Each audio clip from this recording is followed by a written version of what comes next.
Although you face what seems impossible, your faith will draw him close to you.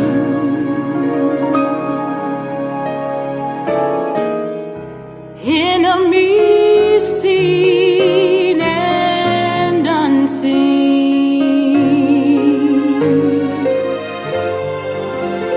battles feel so very real.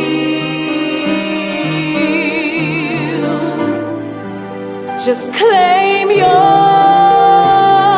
victory and stand fast in your destiny. Your faith will draw him close to you.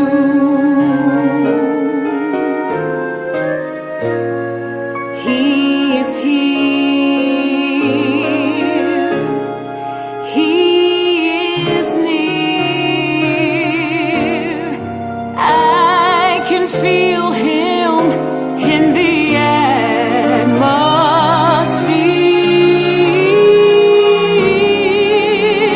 If it feels like he's far away, your faith will draw him close to you.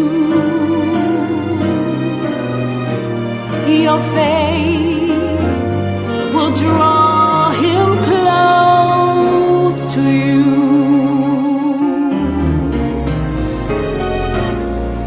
He is near.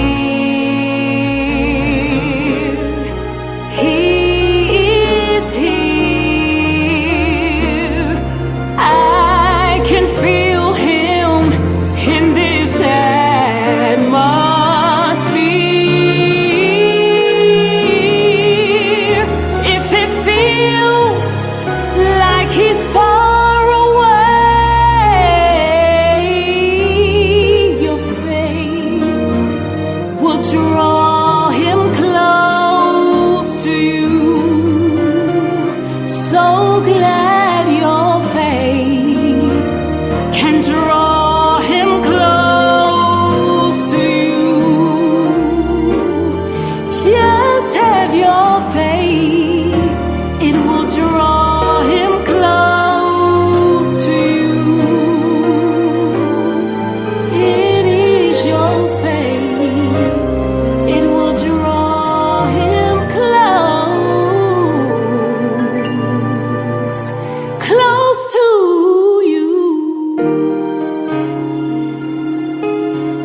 face.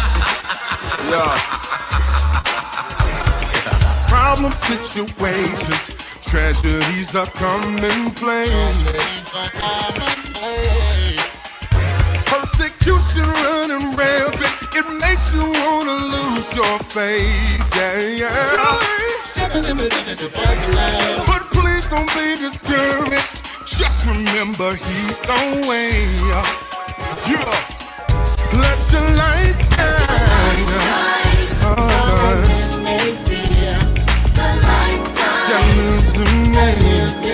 Gave his son so the world gets in him who should believe. Everybody shout! Even from the mountain, even in the valley low. I'm not ashamed. I'm not ashamed. Can't keep it a secret. Gotta let the whole world know. Listen. I get so excited at the mention of his name. Yeah. Said there's no way that I can hide it. It's written all over my face. So tell me who else would love me after all the wrong I've done. So don't expect me to keep quiet. I'm about to lose control. Yeah. So let the light shine. So that they may see the lifeline. The lives in that gave its son so the world is in him. Hey, everybody sing to it. Hey, I'm not ashamed. So the can't keep it a secret. Gotta let the whole world know. Yes, everybody show the women say, hey.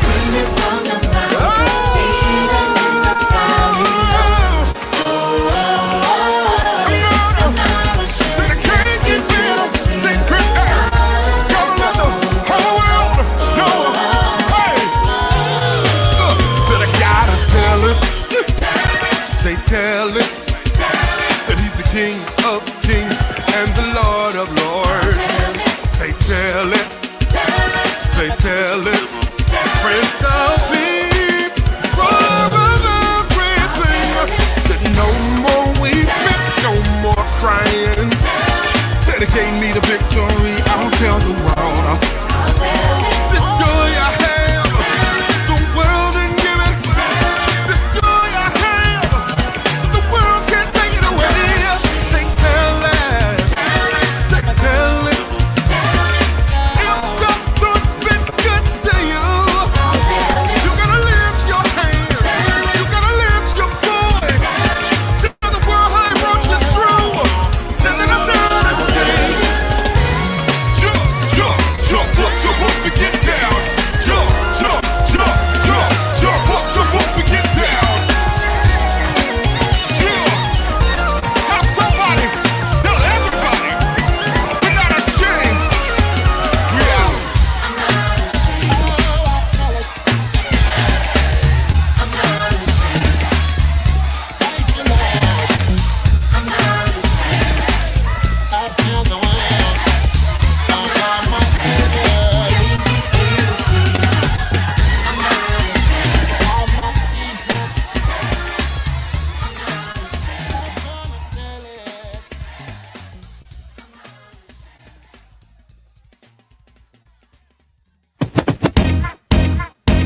Now if you got a little rhythm, move left to right. A new experience, baby, go on, get your stride. Who walking? I'm walking. Who walking? I'm walking. Who walking? I'm walking. Is you walking? And when the grooves get good, go right to left. Shut up, y'all. You got grab the tread. Now who walking? I'm walking. Is you walking? I'm walking. Then stretch and walk it out like you know your plans you have for me.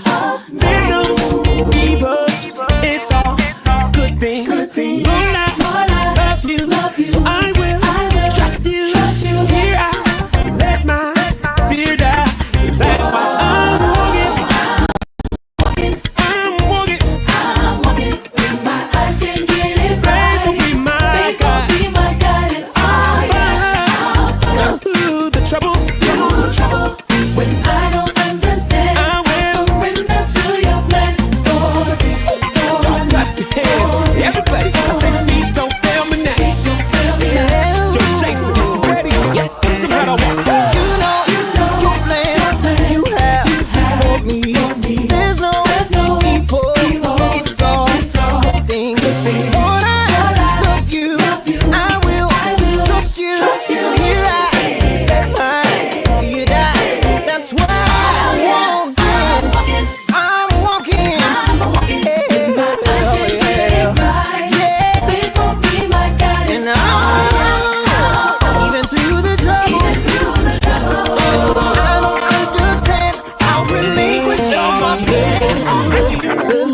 open up doors. Took me down a path I ain't never been before. Looking at the road, I don't see a lot of space. Guess I gotta drop my load, cause you're picking up the pace. Don't leave me to die, be by my side. I get a little anxious, please be my guide. I got my feet shot, I've been prepping for the moment I would get the green light. So if you see me, I'm rolling like feet don't fail me now.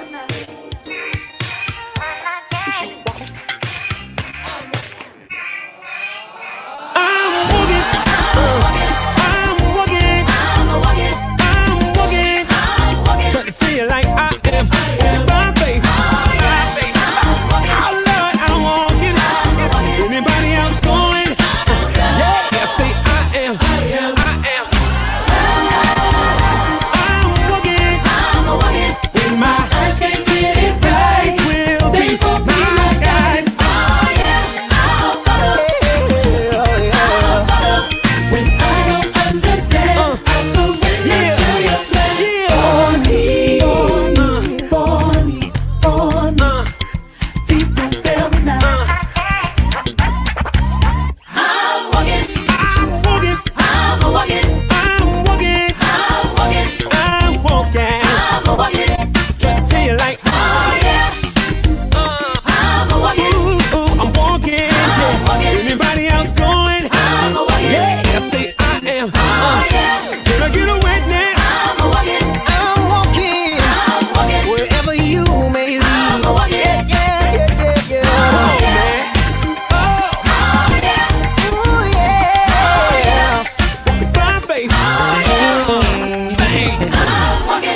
Grandmama now. I'm a walking. I'm walking. Go ahead, get Papa. I'm a walking. Oh yeah. I'm walking. I'm walking. I'm walking.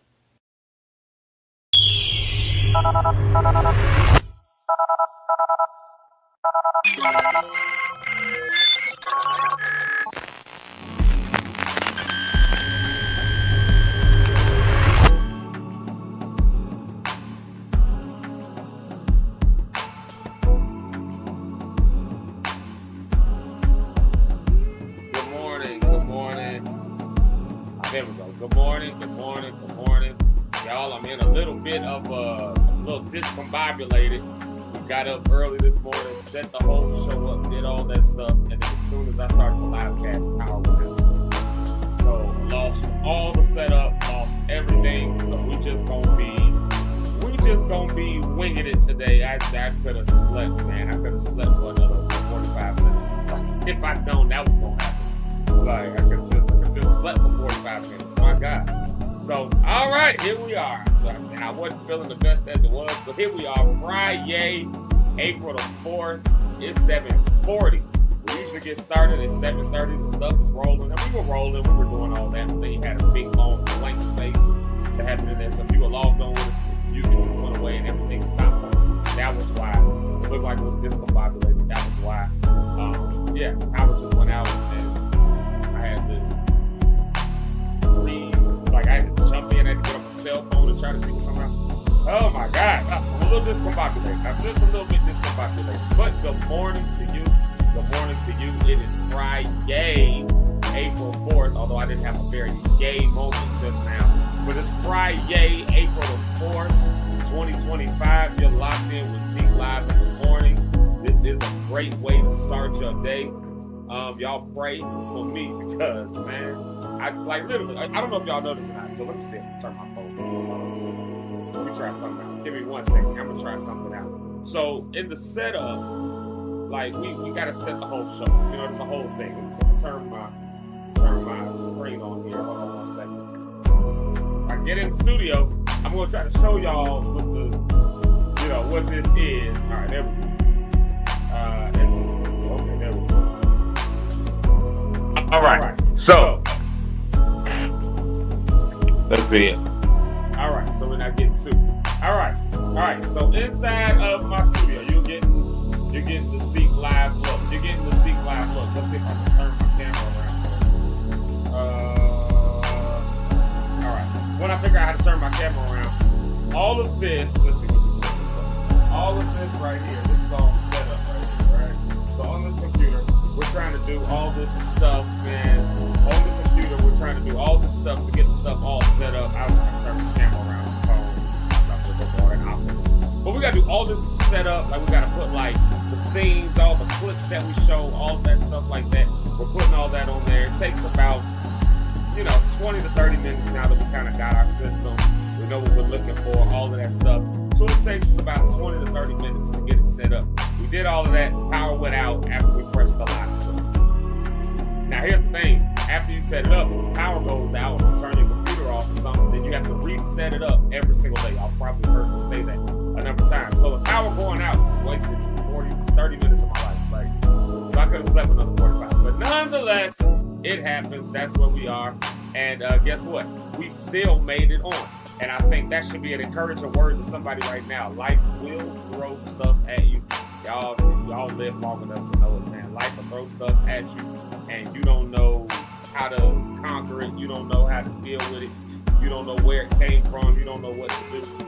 Just keep pressing. Just keep pushing. That's why you got to have a plan. I at least had a plan to be able to get on my phone and be able to work a couple buttons real quick until I can get this thing back loaded up. You know what I mean? So we've been talking about having a plan and how it's good for your mental health. Because I was about to be like, man, F this show. I was about to put a message on Facebook and say, I'm not resetting this up. I was about to send Rhonda a message. I was about to tell Eric, hey, y'all go ahead and enjoy your Friday. I'm not getting on this phone. Like stuff like that will come your way, and it'll literally make you just kind of be like, forget it. I'm over it. I'm done with it. But we kept pressing it. Here we are, and I'm glad to be here with y'all, man. Let's keep this show rolling. Let's keep it moving. I'm not here to complain. I just had the woo side just vent that out for a minute. I just had to vent that out for a second. I just had to give a woo side moment. But like I showed y'all yesterday, those breathing exercises. Breathe it out. I had to do one of those myself this morning. So anyways, I'm glad y'all are here though. I'm glad you're here. Let's do some shout outs real quick. I saw shout outs coming in. Of course, our girl Brony Cat, she gets first comment of the day. First comment of the day goes to Brony Cat. She wants y'all to know where you at. She always tells you where you are. And you gotta always read her message. Greetings, Lock Stars. You're now locked in with Zeke Live in the Morning with Zeke Lock, Eric Rideout, and Richard Holmes. What a great way to kick off your upcoming weekend. I say it's a great way to start your day, and she took it one further. It's a great way to kick off your upcoming weekend. And I hope y'all have I wonder what kind of plans y'all got for this weekend. I'm wondering, Kev on stage will be at my church tomorrow. So we got some stuff we're working on, like in the sound and all that kind of stuff like that, getting that all tweaked out the way it needs to be. Put some boards in the theater and all that kind of stuff. So now we got to tweak that out a bit today. And then tomorrow, of course, and I got canvassing effort that I got to do tomorrow. I've got training I got to do. I got 2 trainings to do. We got morning prayer, Kev on stage. It's a long weekend upcoming. I'm telling y'all just keep me in prayer because I'm pushing. I was looking at this. I was looking at this stuff I've been doing the last 2 weeks, trying to figure out why am I so tired? Why am I so a lot going on? That's why. I just haven't sat down yet. Y'all know our man's is back there, Mr. Eric Rideout. We gonna have him up in 1 second here. And then Rhonda on the Rocks, y'all watch out because she's going to be with us today. And we're going to talk a little more about the Rhonda on the Run challenge while she's here so we can all be participating and partaking in that. I told you, Rhonda, one of the things I need is better sleep. That's my healthy choice. And so I'm trying to sort through that. This week has been absolute chaos. Absolute chaos. But next week is a new week. And then there goes Mama JP. She gives us our good morning. Y'all got to show her love. That's Eric's mama. Y'all make sure to show her all the love in the world. Aw, look at Eric. Hey, mama. Aw, you better love your mama. You better love your mama. Where's the? Let's see. I'm going down. There's our girl, Miss Brenda Rose. There she is. Oh, there it goes. Our girl, Miss Brenda Rose. We love her. One of our favorite Lock Stars. What's up? Yeah. Rhonda says she's been there before. Yeah, where stuff just, I'm assuming she's saying when stuff just looks like it's falling apart, you ready to just end it all. I don't care how much you love. I love doing this podcast. I'm telling y'all that right now. I love doing it. But this morning, I was like, look, I'm tired. I don't feel that good. And then this happens, like, off with his head. He's going to get there's no show today. It was going to be one of them. Why? Nobody going to deal with all that? Man, our girl Rita, y'all don't know, but that's one of my favorite people. I love Rita. Miss Rita Renee Miller, I love her. So shout out to you, Rita. I love you so much. I hope you're doing well. I'm glad you're here. Shout out to all the fellow Lock stars. Y'all listen, I'm really discombobulated. Like I had a whole show for that. So now I gotta try to figure out what stuff is again. All right, but I'm not complaining about it no more. We just gonna have a good show. We're gonna have a good FriYay. I told y'all we got Rhonda on the Rocks coming on. So whenever she comes on, you got to grab your drink. Now I ain't got no coffee. I didn't have time to go to the store yesterday. And when that situation just happened, I couldn't go around the corner to Dunkin' Donuts. So I ain't got no coffee. So I think I got to try to figure out how to gain my energy on some water. So we're gonna be drinking water today, I guess, with Rhonda on the Rocks. But y'all make sure y'all go grab your cups, whatever your favorite cup is, with your favorite drink inside of it. Y'all make sure y'all go grab that because we got Rhonda on the Rocks and we like to toast the tea with her. She's got some good stuff. Rita, I just saw this come across. Oh, Rita, thank you so much. I love you too, girl. Hey, y'all. So let's get Eric up here real quick. Let's see if he's ready. Oh, wow. Look at that. Rita, Eric wants you to know. Eric wants you to know that you got to love him too. All right, I feel good then. Rhonda's drinking water too, so I feel a little bit better. I really want some coffee though. Right now, I really need some coffee. Coffee. Okay, so it is what it is. Coffee is a drug. I don't care what y'all say. For real, coffee is I don't care what y'all say. Coffee is a drug. That caffeine, boy, you get to hit that, they give you that jolt, and it gets you. And you got to have it first thing in the morning. That's a drug. That's a dependency. That's the real talk. That's a dependency. So all that to say, I need my fix. This water ain't I ain't trying to detox this morning. But even though I need my fix, I have cut out the sugar and the creamer.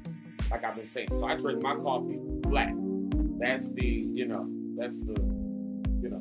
one thing I did to it. If I got to have my coffee, then I could at least make a healthier choice. So we're going to talk to Rhonda on the Rocks. When she gets on here, we're going to talk a little bit more about Rhonda on the Run. And we're going to have some good conversation because she sent a clip. And as I was loading it up before we lost the power, I got to reload it. But as I was loading it, I was listening back to the clip. And I'm telling y'all, it's a good one. It's a good one. It may take me a minute to reload it, but it may take me a moment to reload it. But definitely, it's a good one. And y'all going to want to definitely tune in, stay locked in for Rhonda on the Rocks to see what her take is. All right, let's get it going. Let's get it cracking here. Mr. Eric Rideout. Can we get Mr. Eric Rideout to the stage? Y'all don't want to see my face sitting up here talking. I need I need to drink water and mind my business because I might veer off into a whole bunch of other stuff. But as we're getting Eric up here to the stage, I just, even just like I said, just as I've sat here and complained for the last 10 minutes about StreamYard and about how they don't allow you to keep, and this ain't all StreamYard, this power went out as well. But, StreamYard would have allowed us to keep the settings. You can preset the stuff the night before, and then actually it make my life a whole lot easier. So I don't know if anybody got a plug on any other thing. I know Restream is out there, and StreamYard, of course, is one of them. And there's a few other ones that we all gave me some ideas for. I might start actively looking for a new hosting service. I might start looking for a new hosting service to see if they offer that because again, when moments like this happen, you don't want to have to re-log in, have to reset up everything. You don't want to have to do that. So, but maybe that complaining that y'all saw me do so far around all that, maybe that'll help you see that you can still keep kicking, you can still overcome. And if you don't hear nothing else today, at least let me start it at the top of the show before the 8 o'clock hour, let you hear it come for this medium over here, this medium, Zeke Live in the morning. The great way to start your day. And the great way to kick off your weekend, as Brony Cat said, let me at least be the first to tell you, keep kicking, keep pushing, keep pressing, have a plan, have a backup plan, be ready for arrows and darts to be thrown your way. Just be ready for that kind of stuff to happen, because it does happen. But at the same time, number one, if you got a plan, you can work through it. Number two, if you can remember the old Fred Hammond song, "No weapon formed against me." That's not a Fred Hammond impression, but but if you can remember that, if you can at least remember that, no weapon formed against you will prosper. But the thing is, you got to be locked into something properly. So, like, have yourself a plan. Be locked into your plans. Like, know what you out there for. Know what you out there to do. Because stuff will happen. Like, for real, stuff will happen. Like we saw this morning. So, just be ready for it. That's all. Might have a couple kinks in the road. Stuff might happen along the way when you get back up and going. But, dog it, you got back up and you kept going. Bye, Chili. That's what my old boss, Mr. Singleton, back in Hopkins Park, used to say it all the time. Bye, Chili. I don't know where you got that from. Bye, Chili.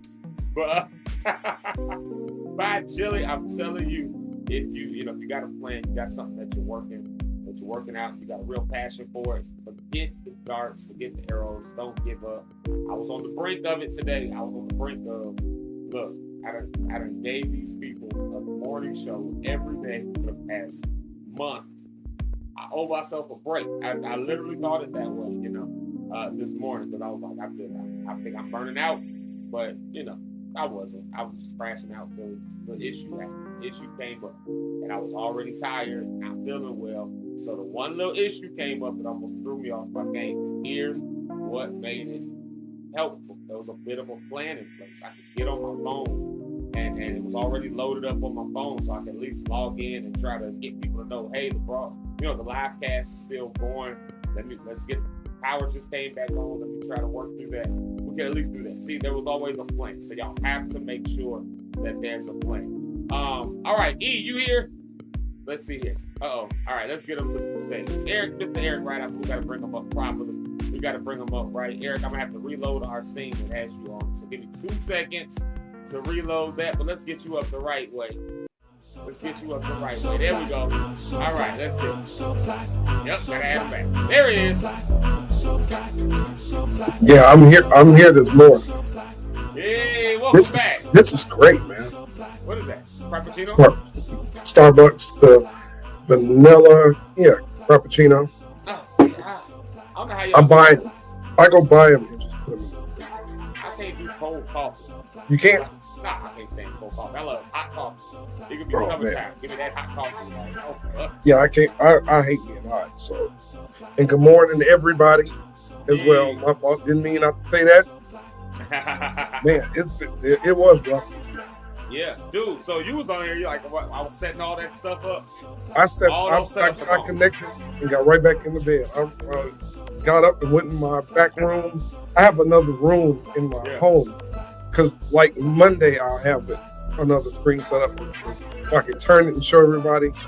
Man, I'll turn this phone off and got right back in the room in that bed. Ain't nothing wrong with it. We've been traveling. Traveling is a wear out. And like I heard you say, a busy weekend coming up too.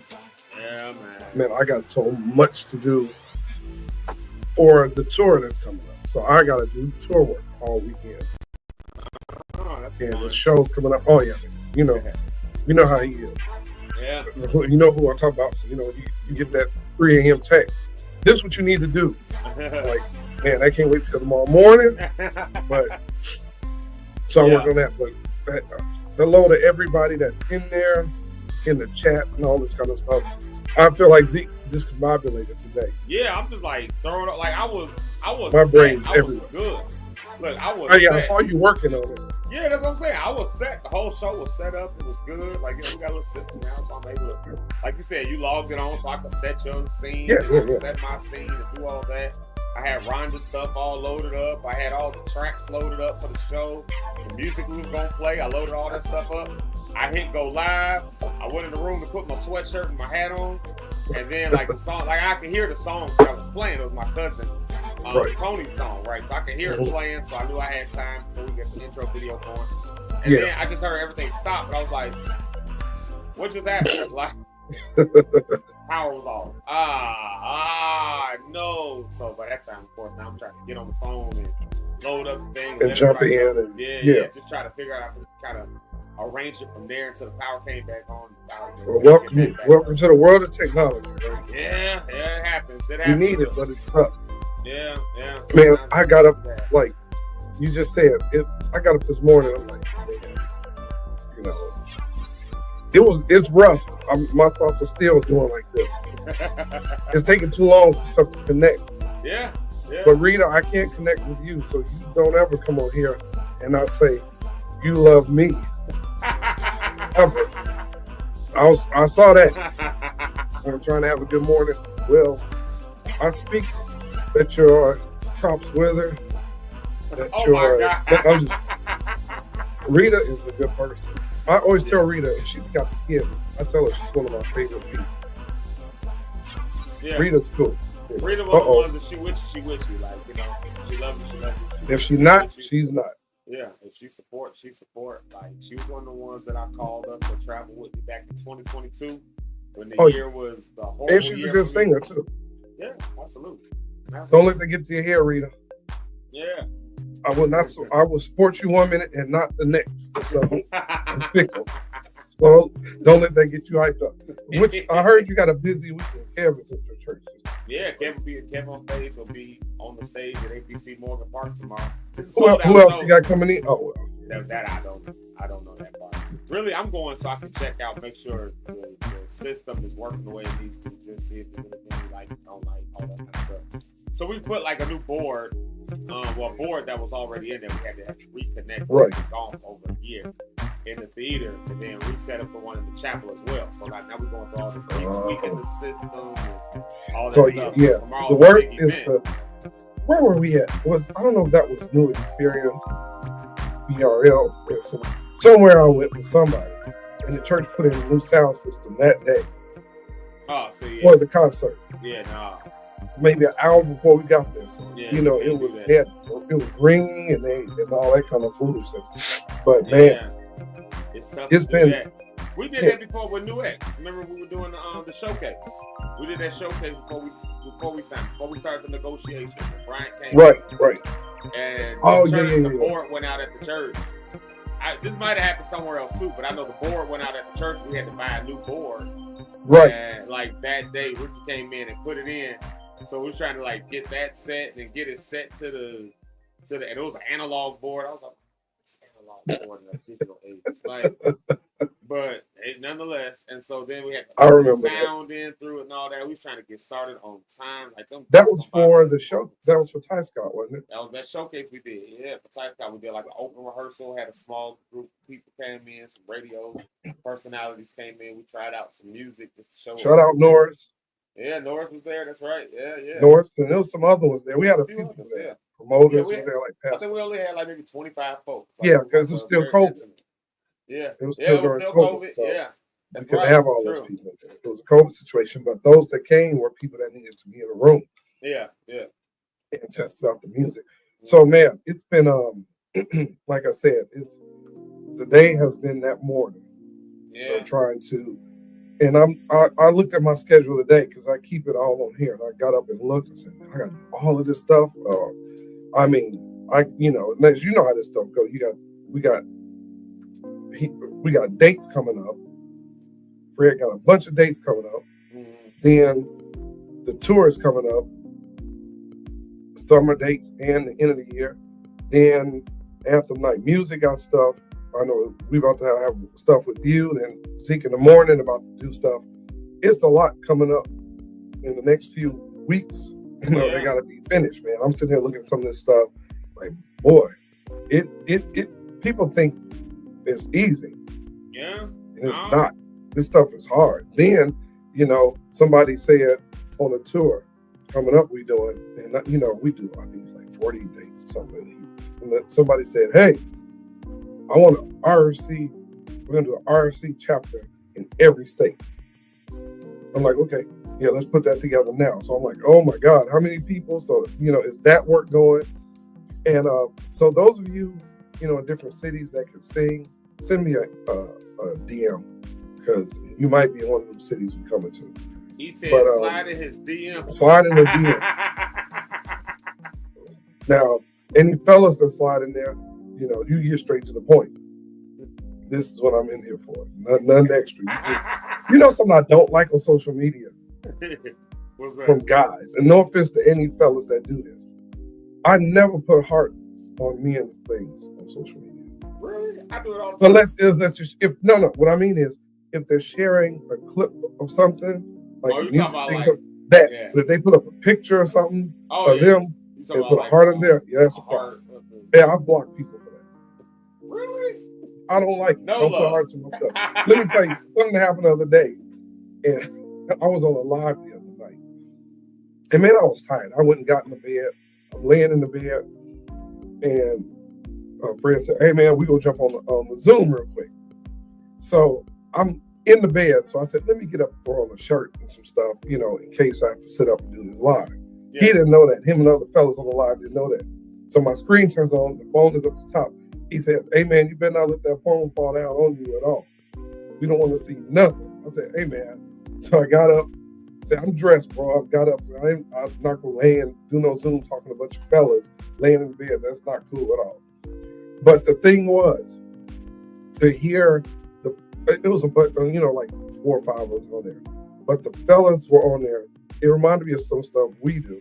But I heard it was a moment where I'm listening to all these guys from different backgrounds. We had a younger fella on there, the guys in my age range, some older. But to hear the creativity that was happening and the different insights of the same thing I'm looking at one way, the young guy was like, "No, it's actually this, that, and other." I'm like, "Where do you get that from?" And then you got somebody right in the middle and somebody older. To watch different generations of people in that moment and all come together on it was just something that I stepped back and said, if people did that more often, things would be so much better, man. And appreciate what I got from it was appreciate different generations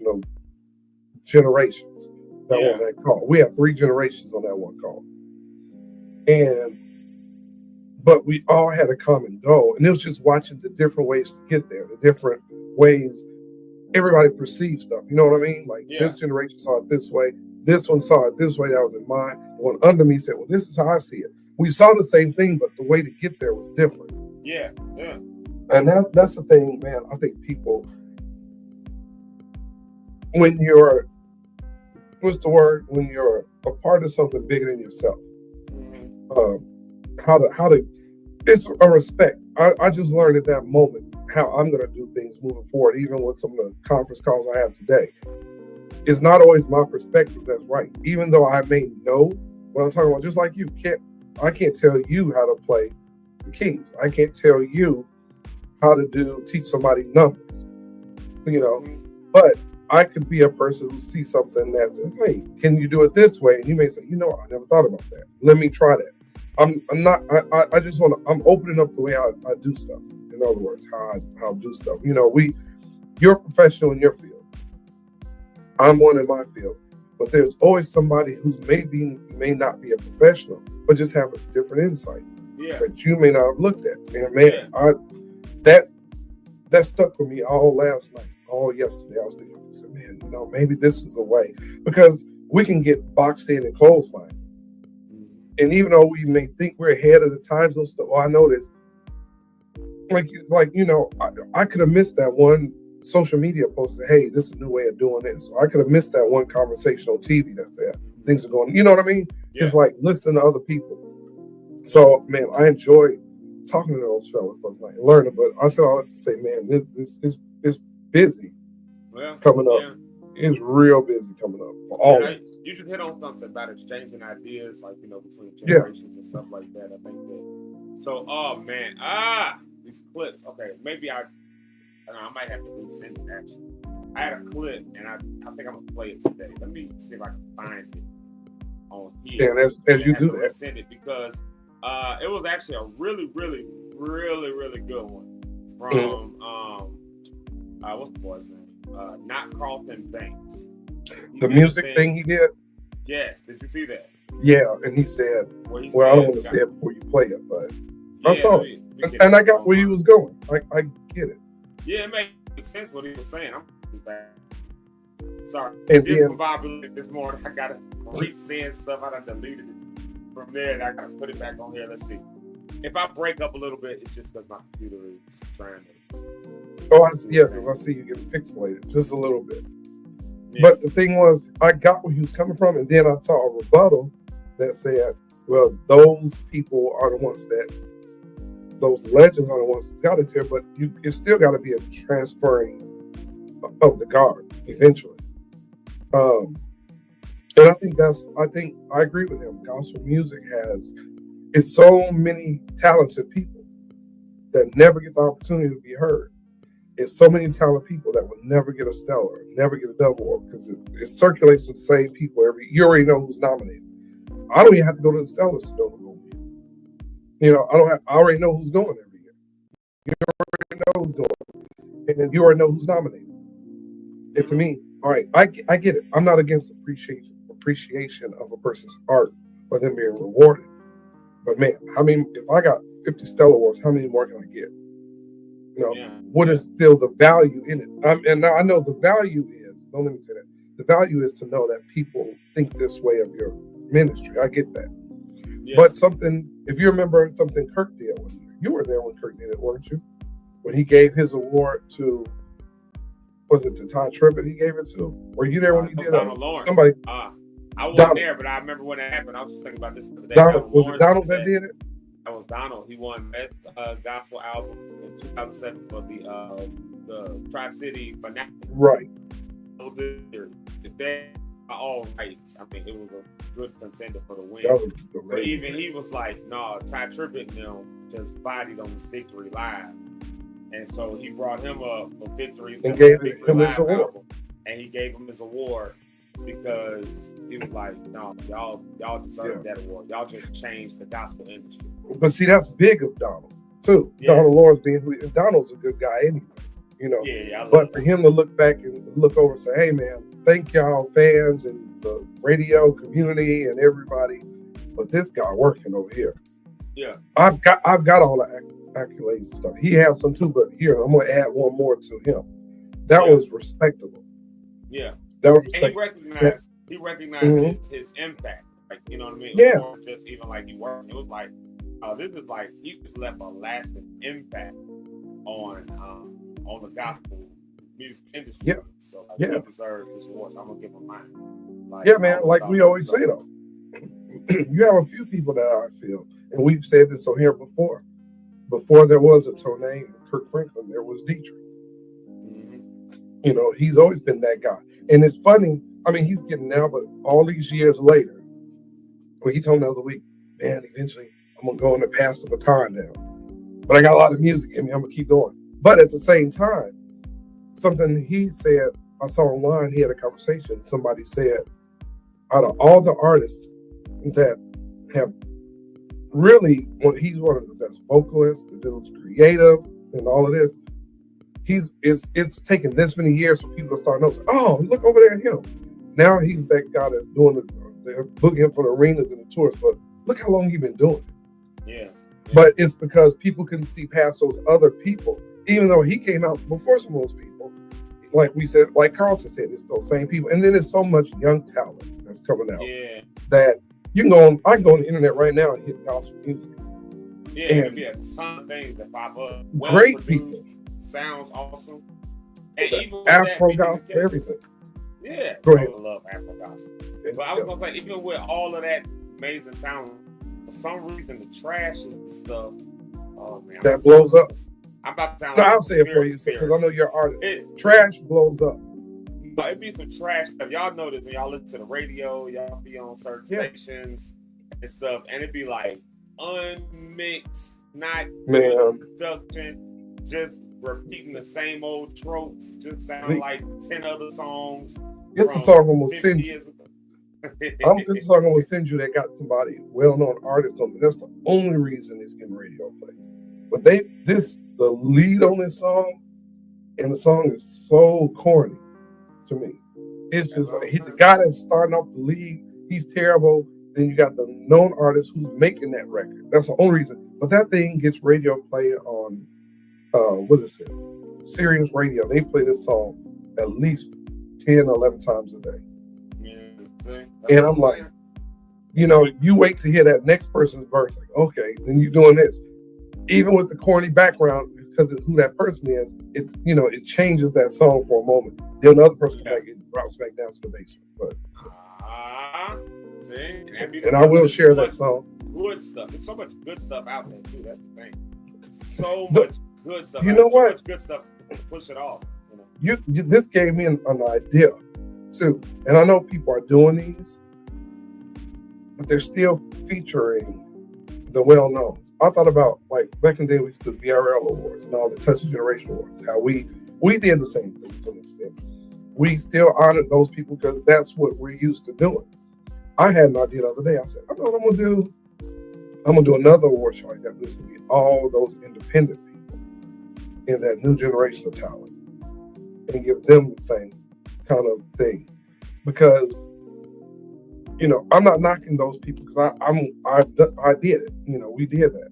But yeah, man, it's so much talent that we will never get to experience. You got people. You cross the bridge, go to Milwaukee. Marcus McFarland is over there, one of the most amazing vocalists, you know, ever. It's folks that's just out here killing it right now. You know, here in Chicago, you got some. Yeah, that's why I like these kinds of platforms. You know, where like online, social media, TikTok, all these other things. People have a chance to YouTube. They have a chance to share their talent, at least get it out there. And that's the thing, though. Held down, so that bothers me when people, but like you said, then you have your people like, you know, you got your local people like Ari Simone and Jamaica Lachey.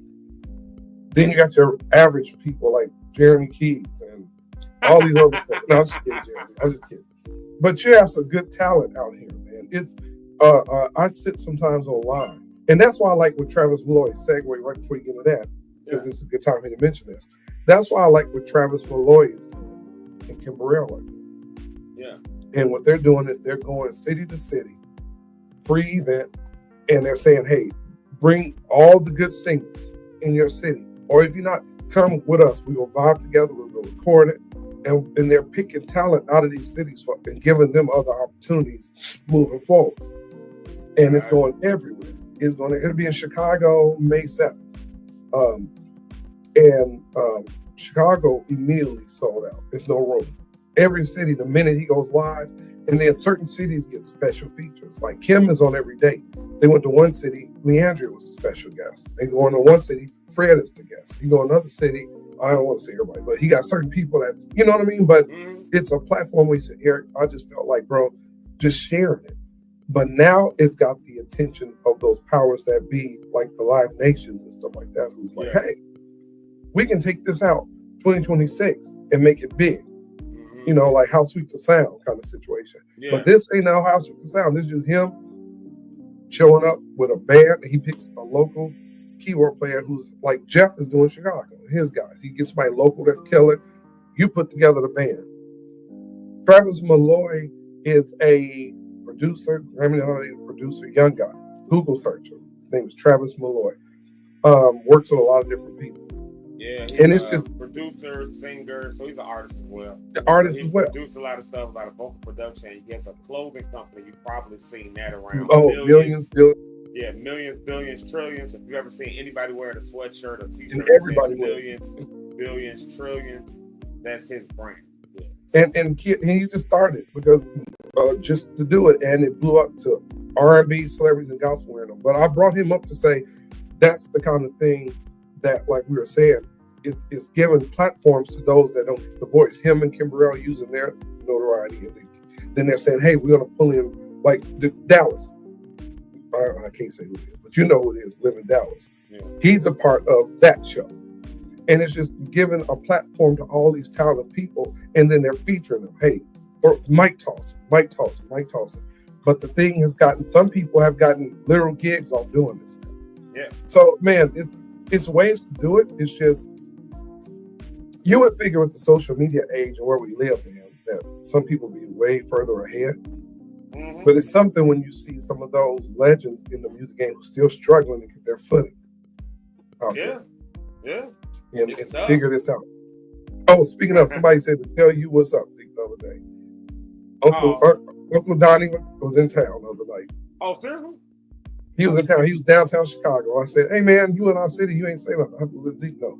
He said, oh, my good brothers. I was just thinking about Donnie yesterday.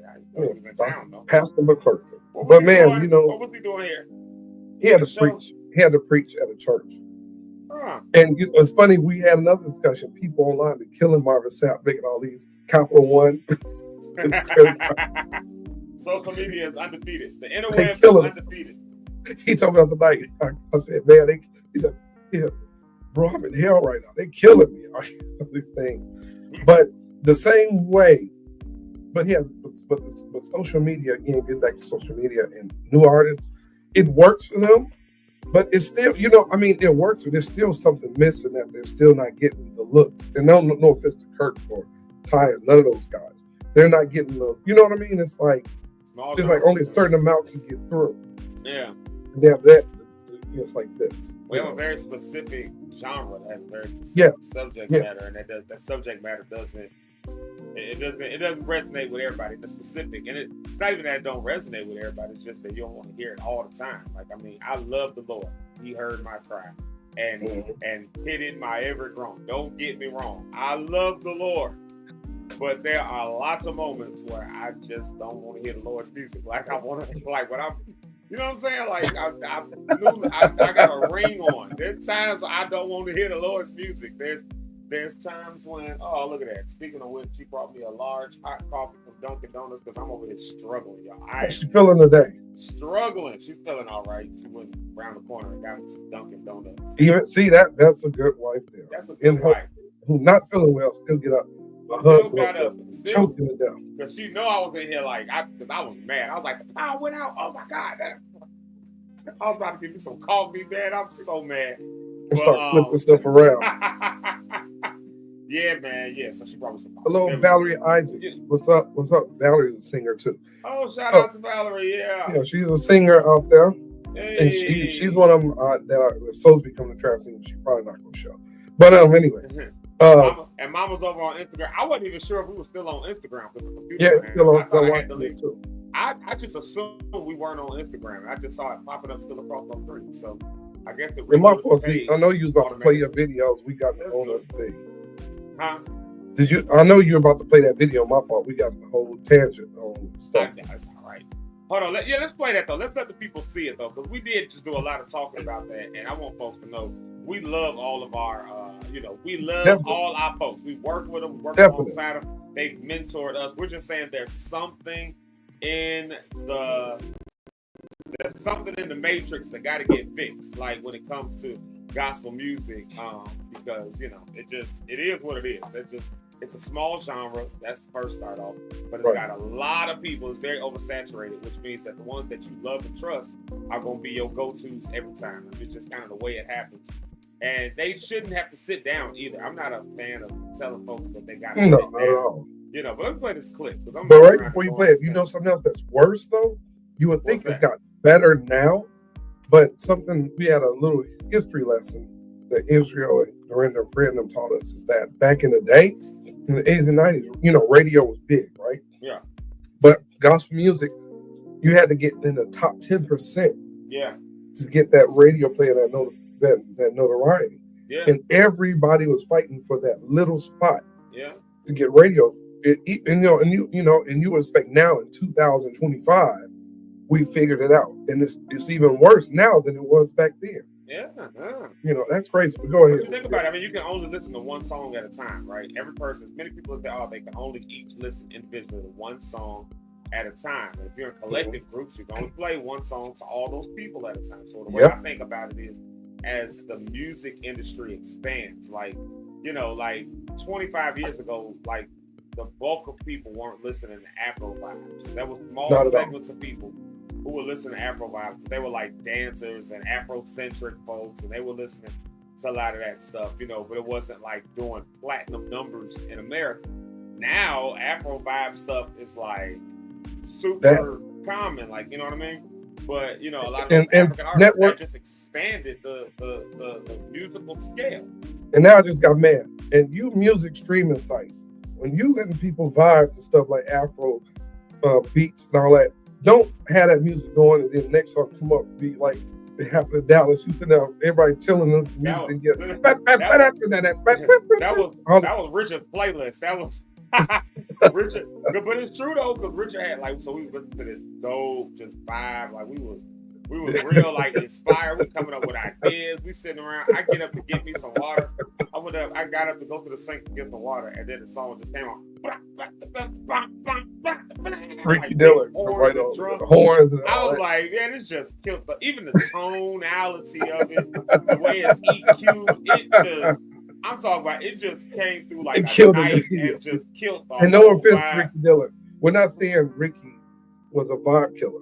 We're just saying it's like the song was. That's the song was for that moment. And so just so everybody gets in that moment, yeah, like you know. They were listening to the Afro. Yeah, it was like just like lo-fi kind of stuff. It was like lo-fi. Selling music and everybody, just and then here comes some brassy horn. And here come the, it's like, wait a minute. And all of y'all been. Somebody started screaming on the.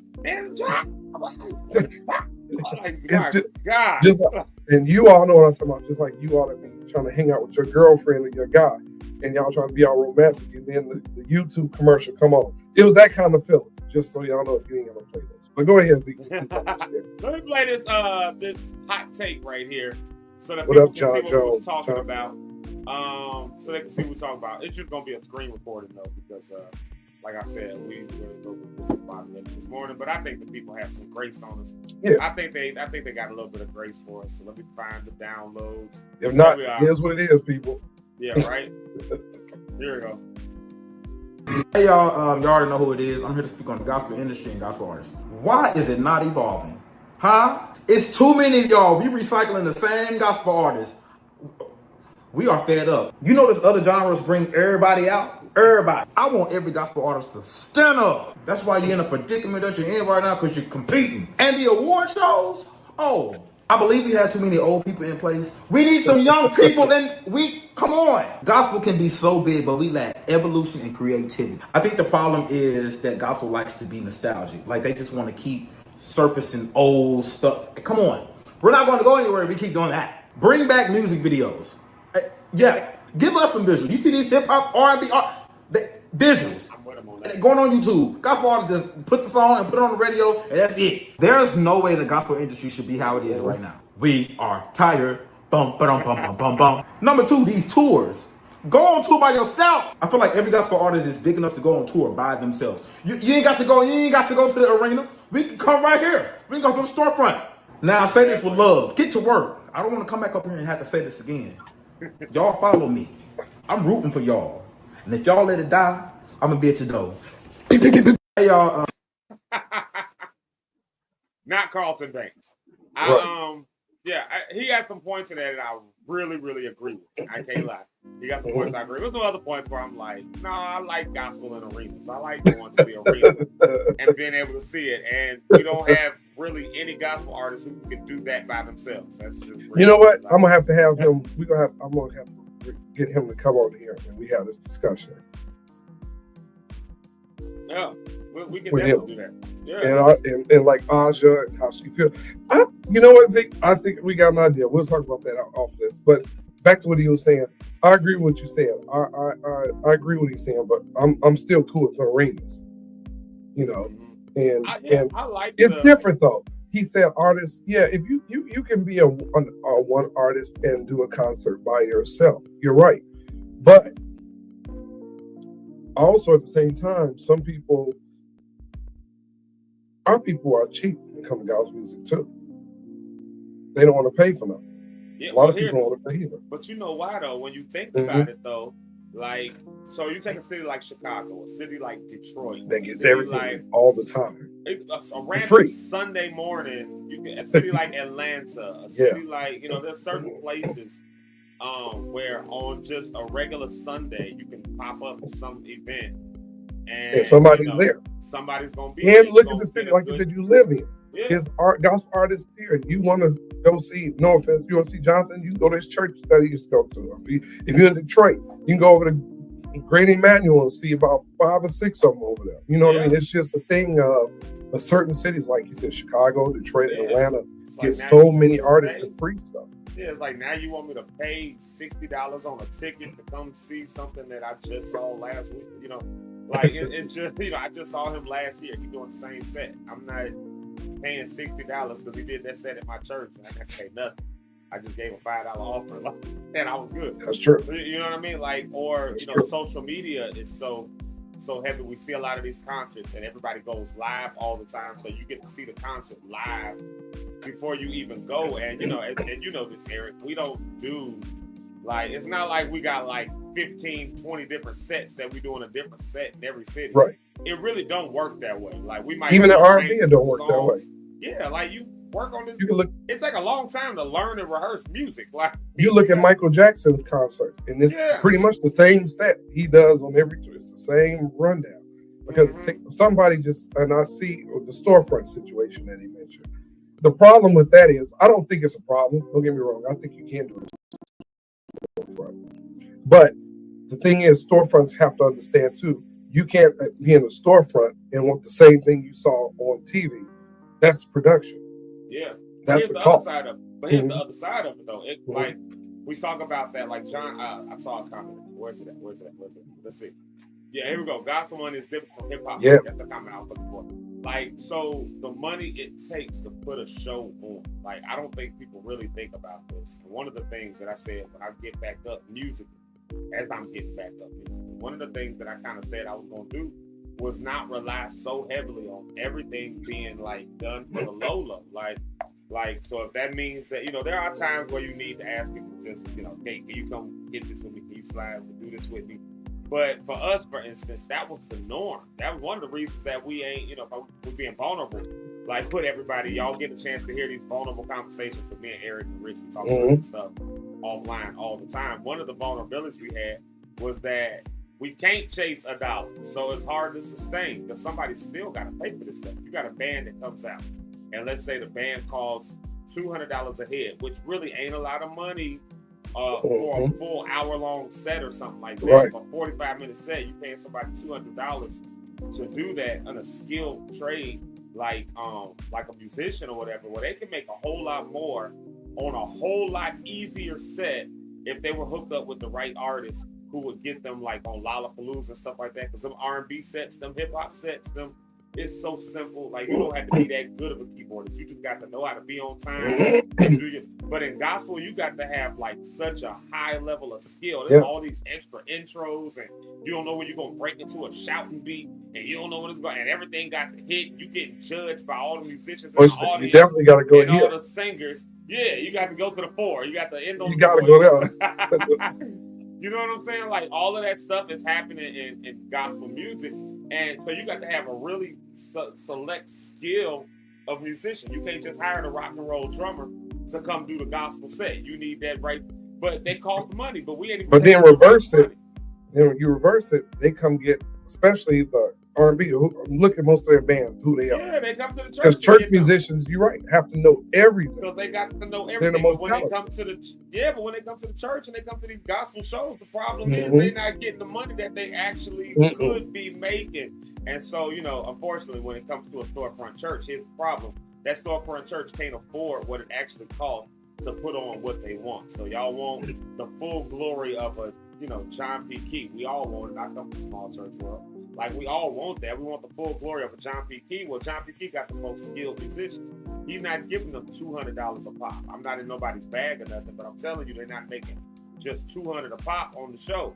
Like, but even if they were, if the storefront church, and Eric, you know this, they usually got about a good $1,200 if they doing real good. They got $500 in the budget, but you got to press them for the 12. Here's the problem. If you got 4 band members where you already 8 out. There you go. Pause. You already $800 out already. Right? Okay, so who's making money on that? Nobody. Right. Nobody. Like, nobody's making money. And that's the thing. I had a church hit me up. Literally, I'm going to show it to you when we get online. It was kind of funny. Said, we want to get such and such.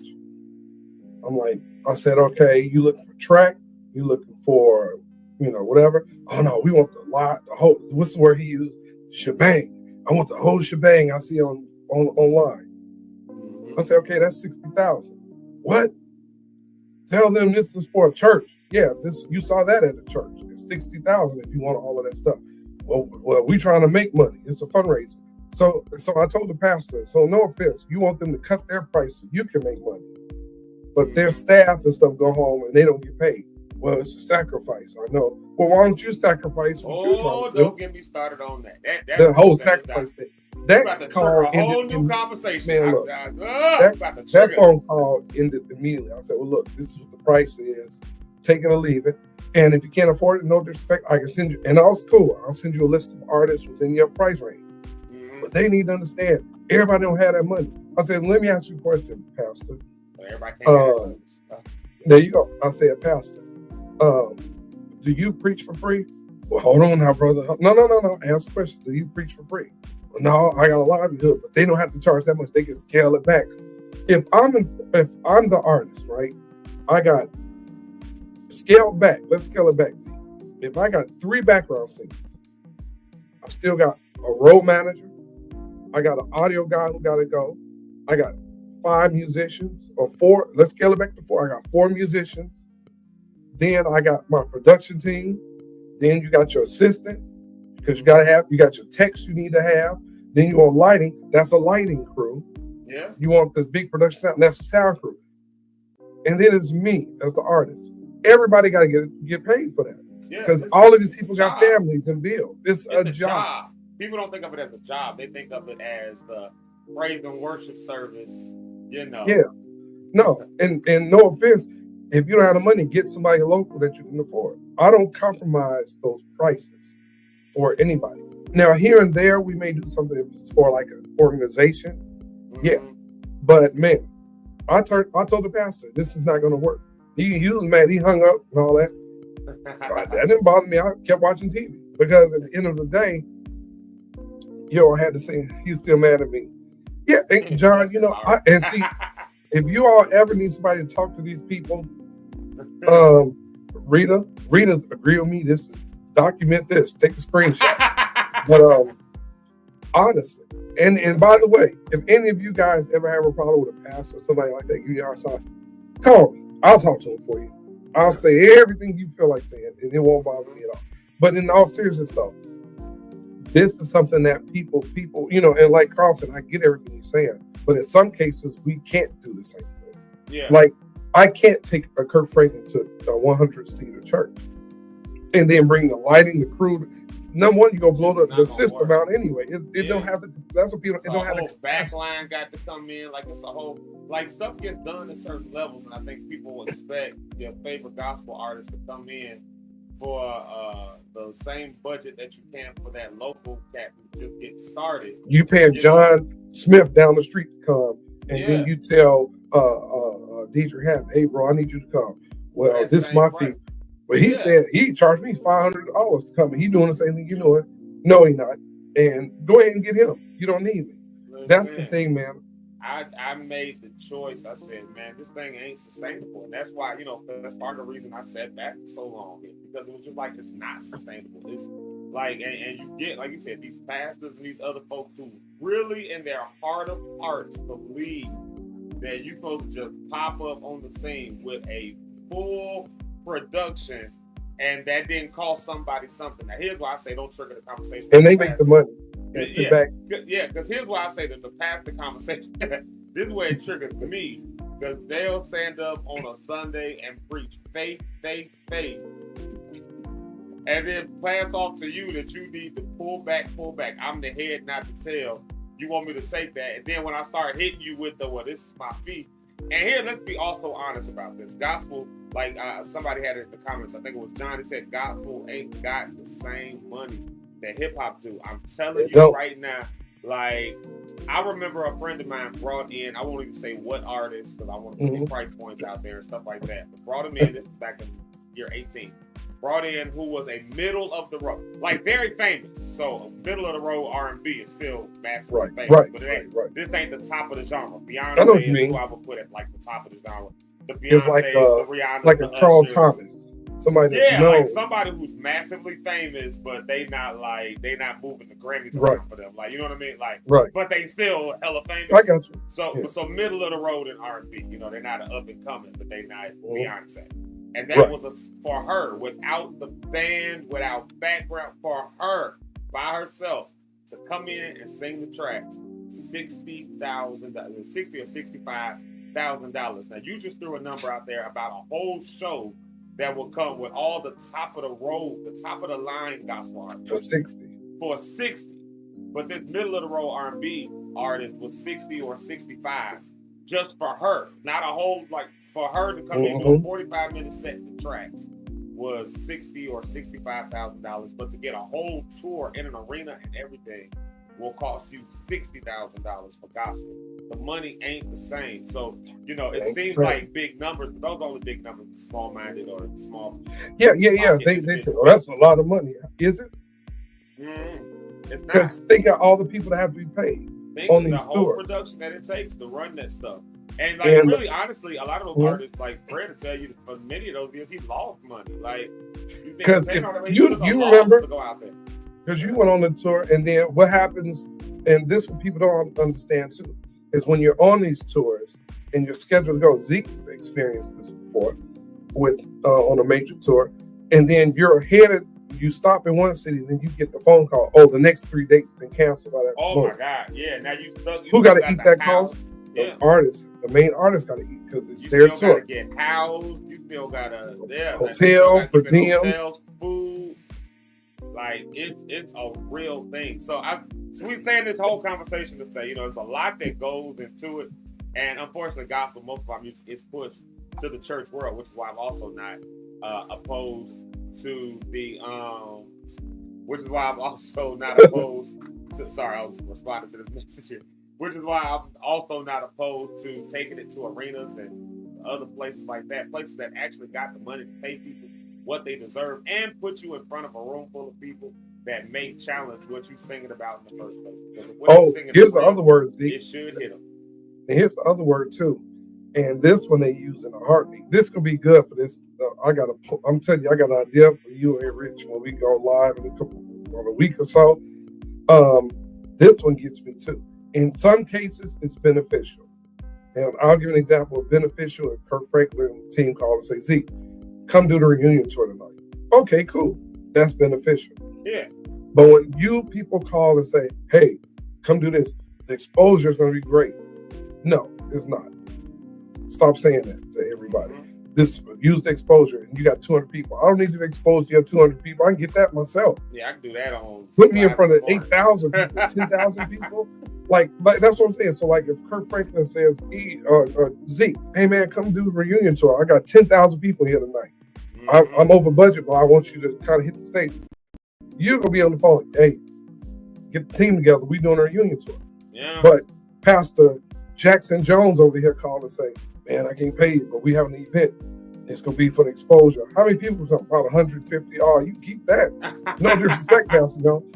I can get that on my own. I can go live and play a video and get 150 people to watch it. We got the church. We got to stop being cheap pastors and churches and saying, get these words off your vocabulary. It's the promoter's job or the artist's job to make sure tickets. We're going to hit it's that. The promoter's job. A music break because Rhonda on the Rocks is backstage and she's ready. Okay. Sorry, Rhonda. Brony Cat. But no. Go ahead. You can address that real quick. Brony Cat, no. Take this it's the promoters. It's the promoters thing. It ain't got nothing to do with the artist. For example, Brony Cat, if you're an artist, I'll book you and say, I want you to come throw a concert. I'm going to throw a concert, Brony Cat. You my special guest. Cool. It ain't on you, Brony Cat. Don't pay for radio, make flyers and all that. That's my job. So it's the promoter's job. The promoter, artist, if the artist, promoter. Yeah, exactly. If the artist decides to share your flyer because they want to, that's fine. And then some people get mad, and this last thing, get mad at the artist. I'll book such and such. They didn't put my flyer on their page. Well, you have to understand, a lot of these artists have management companies that handle their stuff. Yeah. Like, for example, with Fred, he don't make the decisions on where he's going. He gets an itinerary like everybody else in his crew. Here's your schedule. This is where you're going. Because you can ask them today, where are you going? I don't know. You got a team that do that. Those promoters or your management company does that. Yeah. And then people get mad at the artist. Why they tickets so high? Why they just like the reunion tour. Why that venue selling alcohol? Because the venue booked the tour. You can't tell. I can't tell the Staples Center what they can't do. They booked us. Well, y'all don't sell alcohol at the concert. They'll say, "Well, you not coming in. It's their money." Yeah. Let's They get came it. in with Mary Kay. That's John, I had a church pay an artist I was with. I'm sorry. I had a church pay an artist I was with, right hand to God, with a bag of nuts and fried chicken. And we'll talk about that later. You the guy kicking the nuts with a piece of fried chicken. That's pay me like that. And the chicken was good. That's the worst part. I did eat it. It was good. Fired. Y'all, since we're talking about tours, somebody booked me on your tour. I'm going to play this dedication to my wife since she brought me some coffee. And when we come back, we coming back right away. We're just going to play this one song. We coming back right away with my girl, Rhonda. Rhonda. I'm doing the remix. There it goes. Y'all go grab your coffee, go grab your tea during the music break because you got to sip your water, your coffee, your tea, your mimosa, or for some of y'all extra drunk folks, you on vacation right now, you got to grab your shot. That's for you, Benika. That's for you, Benika. Holy Ghost. All right, here we go, y'all. This is me and my own song dedicated to my wife. This ain't it. This is my point. That wasn't it. What? This is what happens when the show got all messed up, man. Oh my God. All right, y'all. I love y'all. Make sure y'all follow. Make sure y'all sharing. Make sure you're subscribing. When we come back, we're coming right back with Rhonda on the Rocks. But this is my own song, Green Light, dedicated to my wife, as I've been doing all week. Can I get a green light? I want everything you promised me, Lord. Sometimes seems like it's taking way too long trying to decide. Should I stay? Should I move on? Wanna be right? So I'm moving out your green light. Can I get a green light? Yeah. How y'all doing, huh? Where you at, huh? Can I get a green light? If you waiting on the Lord, let me take a man's word. What you say, huh? Yo, say. Can I get a green light? See, I want everything. I want everything you promised me, Lord. Seems like it's taking way too long. Seems like it's taking way too long trying to decide. Should I stay? Should I move on? Should I move on? Wanna be right. So I don't move. Like a green light. Can I get a green light? How y'all doing, huh? Where y'all at, huh? Can I get a green light? And if you're waiting on the Lord, cause you take a man's word, what you say, huh? Can I get a green light? With the whole world jumping. Can I get a green light? What I'm feeling doing nonsense. Can I get a green light? I said a one, but till I hear you say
Y'all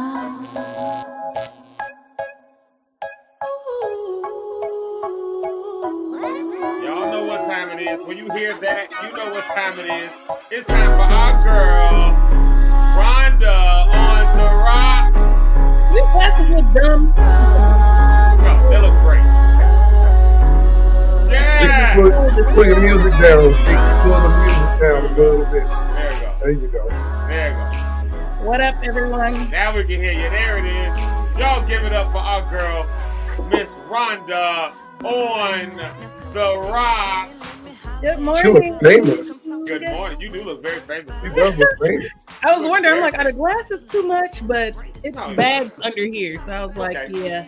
I need to Your look my photo shoot. Never off the know. record. My husband might be watching the morning show. I need to do my best self. That's right. That's right. We gotta hook you up with somebody. That's right. I forgot.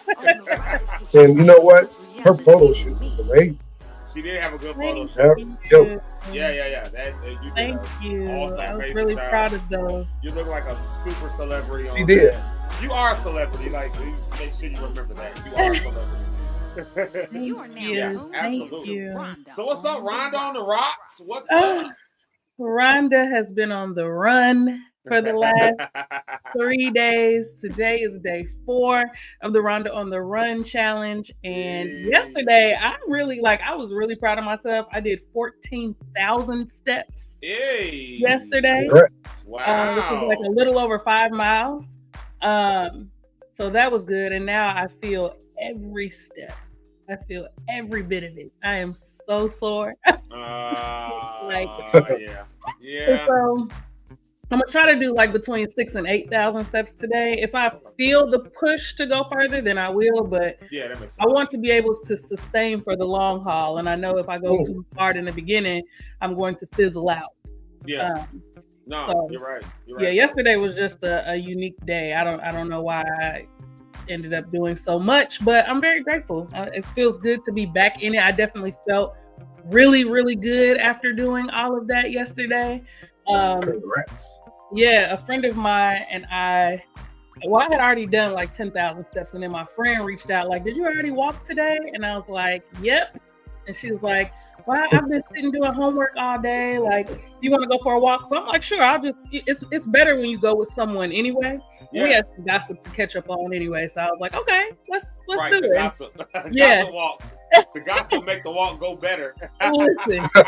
And so, got another a little over 4,000 steps in. So it was really, really, really, really great. So if you have not joined the Rhonda on the Run challenge, it's nothing really special that you have to do. There's no group chat. There's no Google form to sign up on. It's literally just you posting whatever your healthy choice is.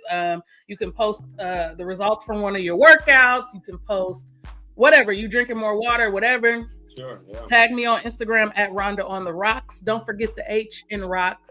And then use the hashtag Rhonda on the Run. Also, for an announcement on April 15th, because I just felt so inspired yesterday, I'm going to do a raffle. So people who have joined in, who have tagged me, who have used the hashtag, I'm going to enter them into a raffle for either right now it's either a Nike gift card or a Southwest Airlines gift card, because I am going to Cabo, and you might want to use that. If you're not one of the select few that is going on my dime, then you can use your Southwest Airlines gift card to join us. So that's faith in action. My God. Come on, you just taught everybody a lesson. Come on. Yeah. I believe. I got crazy faith. Crazy faith. And it's only crazy till it happens. Like Mike said, it's only crazy till it happens. Like when it happens, then people are like, "Oh my God, look what." Right. I was thinking yesterday, I was like, I wonder how many people see my posts, because I literally post every day. Today is day 26 of me posting about going to Cabo. And I was thinking yesterday, I was like, I wonder how many people are like, this girl, like, we tired of seeing this. Like, I wonder how many people have muted me. And not that I care, but it's just, I'm just curious, like, how many people are like, this girl is crazy. And then on the flip side of that, I'm like, I cannot wait. I don't even know how I'm going to do it. I don't know if I'm going to wait until I come back and be like, booyah, went to Cabo. Or I just don't know. But I'm just excited. I believe that God is a faithful God. I believe that he hears me and sees and knows that this is something that I really want to do. So I'm excited. But Anyway, join the Rhonda on the Run challenge for an opportunity to win a gift card. The denomination is to be determined because, again, Rhonda on the Rocks don't have no sponsors, baby. This is coming from her good job. You don't have no sponsors yet. You don't have none yet. Yes. You're going to get some. You're gonna get some. You're definitely gonna get some. Like, matter of fact, some of you watching this today, if you're a business company owner, sponsor her. Yeah, you know, support it. It's a good platform. It's a good platform. Great. The stuff gets out there. Like, and also y'all know, we all the Lock stars / rock stars. We all just like, you know, we just vibe together, man, and we just really try to. You know, to try to uplift and really try to like bring our perspective and all that kind of stuff like that. Sure. So if you're getting something out of it and you know somebody, you got a business or something like that, feel free. Yeah.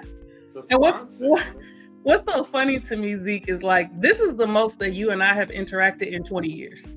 I know, right? We always like in passing, like, hey girl, but like people would think that we just been I've not seen you physically in probably 20 years. Probably, well, maybe like 18 years. I saw you maybe one time. No, like, we had that one time we went out with me, you, and Neil. Right, but that was like 20. Was that 2008 or something? Oh my Jesus. Yeah, so it's been. I have not seen you in person in all of these years, but we still are very connected, which lets me know that like what you are doing and what we are trying to do is good and it's beneficial because we are literally locked in. Yeah. And you know what's funny about that? Technically, if you think about it, where she lives and where you live down the street from each other. I know we really do. You can really go up Calumet Avenue. You need to go to Calumet Avenue and go to that restaurant place. It's the place by you. What's that place by you? That good breakfast place out there? Who, the Wheel? It's by Rhonda. Oh, Avgo? Oh, Zeke, you got to go there. What's the name of the place? Avgo or Harvest Room is also really good. Harvest Room is in Muncie. Avgo is in St. John, where I live. Yes, it's the one in St. John. That's Avgo. Okay. You were saying I was just driving through St. John like 2 days ago, literally. You drove right by. I drove down 41. Yeah, I drove down Route 41 to go to Hopkins Park in Kankakee. We just drove the long scenic route. Okay. Oh, okay. I literally drove right through St. John, like. That's what I mean. So we need to hook up. We definitely need to hook up together. We can have a whole thing. Just we still got to add you to the group chat. Right, y'all keeping me out on purpose. Gatekeeping. I don't like it. We be having fun in there.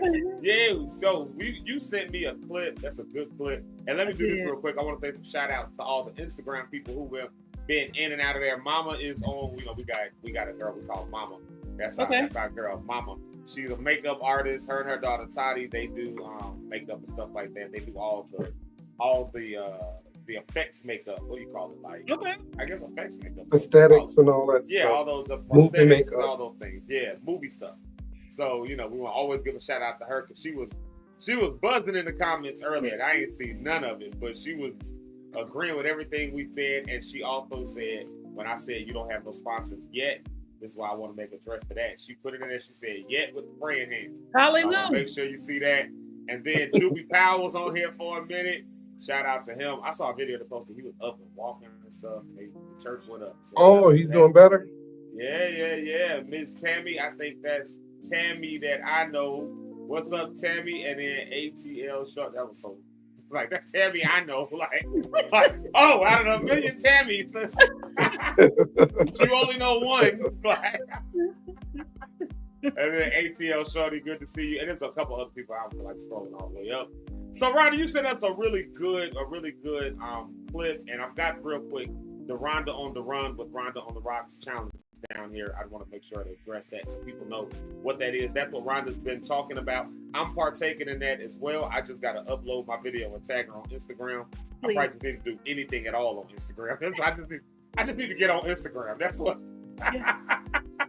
Besides just being live in the morning, I need to actually post on Instagram. So when I start my posting up, I'm going to be tagging you. Okay, great. On the Run stuff, especially as I go to bed on time and start sorting that out. That's my thing that I'm recognizing I need to schedule. You don't go to bed? Things better. No, so I can go to bed. Well, I don't go to bed. Yeah. I may sleep for 2 hours. Yeah. And then, or you fall asleep, or I literally went a few days because I was doing so much in writing and stuff. Like, go ahead, we gotta Yeah. get there. Not sleeping really takes a toll on your heart. Yeah. Like that's a huge thing. Like your heart cannot function if you don't rest your body because it's constantly pumping. So if you're up thinking, moving, writing, doing all of these things, your heart is constantly working. And not that it's not working when you're sleeping, but it's not working as hard. I would hope. So it's super important for your heart to make sure that you're getting enough rest. And I think people don't think about that. Yeah. How it affects your organs when you don't rest. But rest is super important. Yeah. One thing about me, baby, I'm going to bed. I'm going to bed. Good night. I sacrifice sleep so much. It's always the first thing. I just be kind of. A lady at church last night asked me, and I'm gonna play the split because I want to dive into that while we got time. A lady at church last night asked me, when are you gonna take a moment for yourself? I said, a couple weeks. I should have a couple days. Or and that's really how I'll be thinking about stuff, and that's just not good. But so that's what Rhonda on the Run is gonna have me, structure my life a little bit better. I'm gonna do it too. There we go. See, we all doing it. So y'all make sure y'all do it with us from April 1st through April I was going to say 31st. 30th. I don't think that's 30 for one day. Nope, just 30. April 30th. It's going to the 31st. That means y'all should be keeping it going over and over again. So keep going until there's an April 31st. That's kind of habits we forming. All right, Rhonda. So you sent me this clip, and I was loading it up this morning. And, of course, I was listening to it as it was loading up. Of course, the whole thing just went crazy and lost power. And then I understand. So it's not loaded right now, but here it comes right now. So we're going to let this play, and then you going to give us the Rhonda on the Rocks take. Okay. Some of y'all in 3 relationships at the same time. 1 physically and 2 mentally. Because you're in the past, the present, and the future all at the same time, trying to make each other solve problems that were caused before we met. Now you got to be at home at 8 o'clock because your previous stayed out all night. I ain't got to come home at 8 o'clock because you're insecure. I ain't got to give you all of my email passwords because you're insecure. I'm grown. And here it is. I don't want yours either. But your memory is a prison, and you're locking your life in it because you can't forget those things that are behind you. The devil has made you a slave to your memory. Your memory is your master. You are remembering an incident at 4 and 5 that has shaped how you show up in life because you are a slave to your memory. Everybody who ever hurt you, you remember them. Everybody who ever broke your heart, you remember them. Meanwhile, you forget people who help you. The people who God has blessed you with, you forget them. The people who've been mean to you, and you can remember your 2nd grade teacher's first, last, and middle name because they ain't give you a graham cracker. Some of y'all in 3. You can remember their whole name because they ain't give you a graham cracker. Hello, somebody. A fun fact about him, Zeke, before she goes into it. He's from here. We grew up together. He was from Gary, Indiana. Oh, really? Okay. We've been knowing each other a long time. He got married. Oh, no, before he got married. Moved out there, started a church. But that's a GR brother. Go ahead. I didn't know that. I met him one time at a mall randomly at the Galleria Mall in Houston when we was on tour down there. I was like, "Hey, you coming to the concert tonight?" And he was like, who? He was like, "Fred, no, you ain't know." He was like, "Fred didn't even call me and tell me." And then he showed up that night. Like so Pastor Keon, that random dude from the mall who was opening the show, that was me. Rhonda, give us your take on this because this is a good one. This is a good one. Yeah, it is, and I think because we or you are focusing on mental health this week and last week for the show. When I saw this, I was like, oh, and I'm always the first partaker. I don't send videos to people before I get what I'm supposed to get out of it. But that whole line when he was like, the devil wants you to be a prisoner to your mind, really, really stuck out to me. And I started to reflect on how easy it is to focus on the people who did you wrong, the people who mistreated you, disrespected you, all of that. Like, those people in and out. You know where they live at. You remember their birthdays. You remember that the birthmark they had on their left ankle. You remember all of that stuff. But the people who are good to you along the way, they're for some reason easier to forget. So I know that for me, I have to make a conscious effort to not focus on the negative or the bad things, quote unquote, that have happened in life. And it's challenging. It really is challenging to do that. But that's why the Bible says for us to renew our minds daily, because the mind is where everything happens, right? Like what you think is what influences how you move. And so if we don't make sure that we're renewing our minds daily and not becoming prisoners to not just our mental, but the bad memories, then it could poison us, honestly. Like that's the best way that I can explain it. And so I just thought that that video was very relevant to what we're talking about this week, and it just really hit home in a good way. Yeah, no, you brought up the whole thing about how it hits on relevancy to the mental health aspect and all of that, holding on to all these bad memories, holding on to grudges. Like, you get into a conversation about forgiveness even by the time you get to this conversation, because, you hold on to this stuff, and the only person who really suffers from holding on to bad situations is the person who's holding on to it. I mean, like that's the only person whose arms get tired, because you holding on to this weight that it's like, you need to leave it in the past. I'm trying to get there myself. I for sure. With you. I'm not completely. I can be very cordial. I can be very this, that, and the other, but sometimes I do not let a grudge go. Or like a thing that was just like, it just stands out in my mind. Like, it's a dude right now, Rhonda, you know exactly what I'm talking about. We can have that conversation later. We went to college with him. He's I will not say a name. I'm not even gonna give a whole lot of clues. I'm gonna say he was one of the blacks. Okay. And he was one of the sellout blacks. And okay. I think of him as a sellout and very influential, but he was very much what I would consider a bit of a sellout. And so I won't say who it is, because it could be a number of black folks that I'm talking about. Yeah, I know what you're talking about, though. Yeah. But like, I remember that this was 25 years ago in college. You know what I mean? Like, so to this day, I see stuff that be getting posted. I be like, man, that nigga. Like, because I'll be like, I was like, for all I know, he could be moved on from that. He could be a better person. I frankly don't think so. But I'm saying, like, I'm still holding on to the memories that I got from some of the conversations we had 25 years ago. Yeah.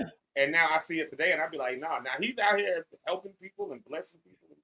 Like, because everybody that we get to school with, at least they're doing something great. So for sure. So they're all doing amazing things, and people don't know that past. So I'd be bogus to like just be on here just trashing them. Just like, I'm gonna say this. I'd be bogus. I'm legit almost just like lack of sleep will do that. Woo! But I might be out here with my own personal view on this whole thing, because I'm holding on to this memory, and now I'm wrecking other people who he really is helping. You know what I mean? And so, like, how do you let these grudges and these things go? Yeah. So that you're not holding on to stuff and holding your own past. I mean, your own future hostage because you worried about somebody else. For all I know, I might need to link up with him. True. I think for me, my biggest struggle is there's two things that I hate. One is to be embarrassed. I do not like to be embarrassed. It makes me like violent. Like, do not. Yeah. I do not go out, please. Like, I literally, I really struggle with that. I'm not gonna say I can't handle it because I'm working on it. But even like my students, when I was teaching, I used to tell them, like, if somebody come in here, I please show your behind, please, because I'm gonna turn up.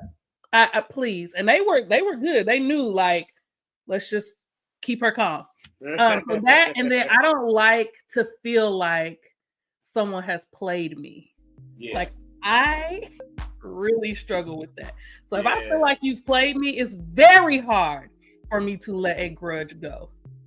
Very hard.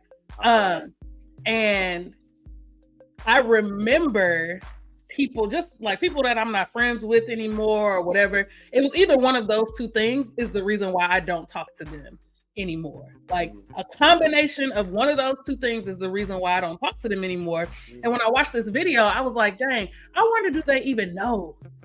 Like, I probably never even said, this is why I don't want to be your friend anymore. You know, I was thinking about one guy in particular who was a friend of mine. We were close, like super cool. And We're not friends anymore. I recently like unfollowed him on social media. He's doing his thing, like a DJ in Chicago, really like doing his thing. And I part of me is like, man, we could have really collabed on some stuff with the podcast and him DJing. But on the other side of that, I'm like, no, like you played in my face. You were supposed to be my friend and you played in my face, and I don't appreciate that. So now I can never talk to you again. I don't want to see your posts. I don't want to look at you. And then I'm like, girl, you also need to grow up, because he probably has no idea. He probably has no idea. If someone was to ask him, why you don't talk to Rhonda no more? I don't think his reason would be the same as mine, for sure. Yeah. And so just trying to like, every day I try to be better. I am not my best self yet, but every single day I try to be better. And when it comes to like what the video was talking about with these memories and being a prisoner to your mind, just working on that, right? Like we haven't arrived. It's going to take some time. We have to keep going at it and trying to be better every single day and doing what the Bible calls us to do, which is renewing our minds daily, thinking on things that are lovely, thinking on things that are pure, thinking on things that are of a good report, and not focusing so much on the past and the negative. I pray all the time, like, God, I don't want to have a seed of bitterness. I've talked about my ex 1,000 times. I'm not going to go back into that, but I don't want to have a seed of bitterness towards that person. Like, let that nigga go. Like, please, get out of my life. Get out of my mind. Like, I don't want to keep and continue to obsess about all of the things that went wrong, because I don't want to miss out on my husband. Like, I don't want to miss out on that because I'm hanging on to what somebody else did. It happened. I learned a lesson. Disobedience brings problems. When you're not listening to God and doing what he's calling you to do, I'm telling you, you will stay in situations way longer than you have to. There were so many ways of escape, and I just kept closing the door. Like, no, I want to stay here. I want to stay here. And then at the end, I was like, oh, I could have been up out of this. Could have been doing something better. But instead of focusing on the negative, I'll say this and then I'll wrap it up. Instead of focusing on the negative, what is the lesson that you are learning? What is God trying to show you in these situations? When you think back on what happened and what went wrong and all of the bad things, what was the lesson in it? What were you supposed to take away from that? Because nothing happens by circumstance. Nothing happens by coincidence, right? Everything is designed to push you towards whatever God has for you, whatever his will is for your life. We sometimes take the long way, get in there, but his will gonna be done, period. So what are we learning in these situations? What are our biggest takeaways, and how can we use those things to be a better person at the end of the day? In Jesus' name, amen. You know what else too? I love it. I used to struggle with that too, man. But you know what I figured out? It was a waste of time holding a grudge. That person could care less about you. Care less. You're sitting there worried. I remember I had this situation where it was a breakup, and I was like, oh, I know she's miserable. Man, I went online, she outside with her friends, she laughed, and I'm sitting at home, bent all out of shape. She could care less. That's what helps me with it, because the same person you sitting there worrying about is at home while you up mad at night, they sleep. During the day, you focus and mad at them, they could care less, man. That's how I started letting go of grudges. Being honest. Because think about this. Reverse it. If somebody's mad at you and you don't care. Right. If somebody's mad at you and you're like, I ain't doing no wrong to them. So that's how it helped me, was get over it. Just the fact that that person is walking in their happiness and doing them, enjoying life. And I'm sitting here, and as you know, Rhonda and Zeke as well, if you hold stress and stuff in, it messes with you physically, mentally and physically. So I'm not going to die early for anybody. Absolutely not. We have to dive into that conversation more on what it does when it's for real holding on to a loved one that's done something, because that's an even deeper conversation. Loved ones. Rhonda was talking about her ex, and you was just talking about your ex, and as y'all was talking, it got me to thinking, like, I remember what it was to like go through a situation like that and then hang on to that, and just the old saying, hurt people. Absolutely. I can think of a slew of people that I hurt because I was hurting myself. You know what I mean? Like just because I was hurting. There was a whole. As much as y'all love me, Lock Stars, I'm telling y'all, it's a line of women who like only ill of me. Like, I guarantee, like, they wish only ill of me. Like, because I mean, but like immaturity, being hurt, unforgiving because somebody else broke my heart or something like that. Like it's I'm glad my wife stuck with me. That's the you know what I mean. Yeah. Like, but I had to grow from that and like see forward and see the future. Something we have to dive into that conversation some other time. But you didn't know. That's a good. You know, you can't really blame yourself what you did because I mean I get you with that. I'm in the same man. Look, that's why when I had my marriage, I didn't say a word. I didn't announce it. I didn't do nothing after the fact. Like I'm married and I changed my social media was changing. Boy, I did some stuff. But you know what? You grow, man. You live, you learn, you grow.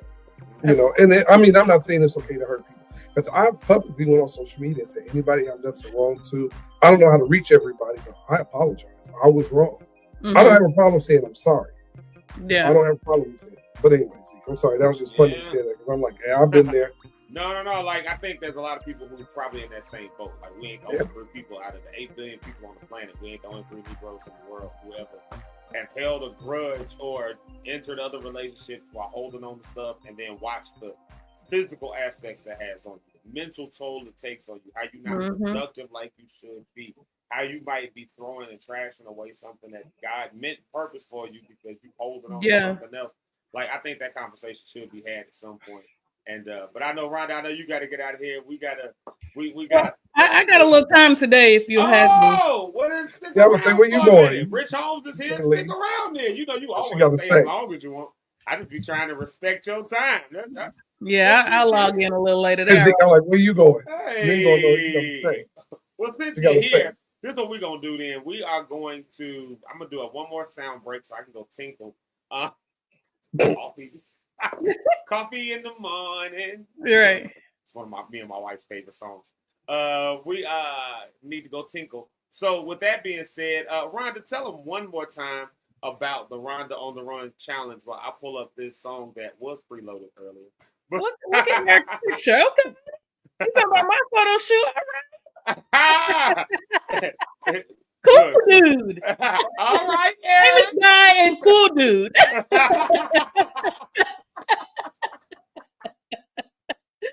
Famous guy and cool dude. Oh my gosh. Yeah, okay. Eric is he's that guy. Yes. Definitely. I'm like, okay. Tell them a bit about it. One more time. So Rhonda on the Run is a 30-day collective family challenge where we are just doing something to be healthier every single day. Whatever that looks like. It could be walking. It could be drinking more water. It could be eating a healthier meal, making a better option, cutting back from the alcohol, cutting back from smoking, like anything that is unhealthy that you may be doing less of that. So we're doing that for 30 days.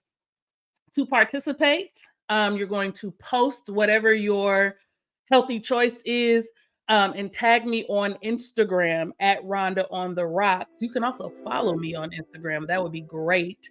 And use the hashtag Rhonda on the Run.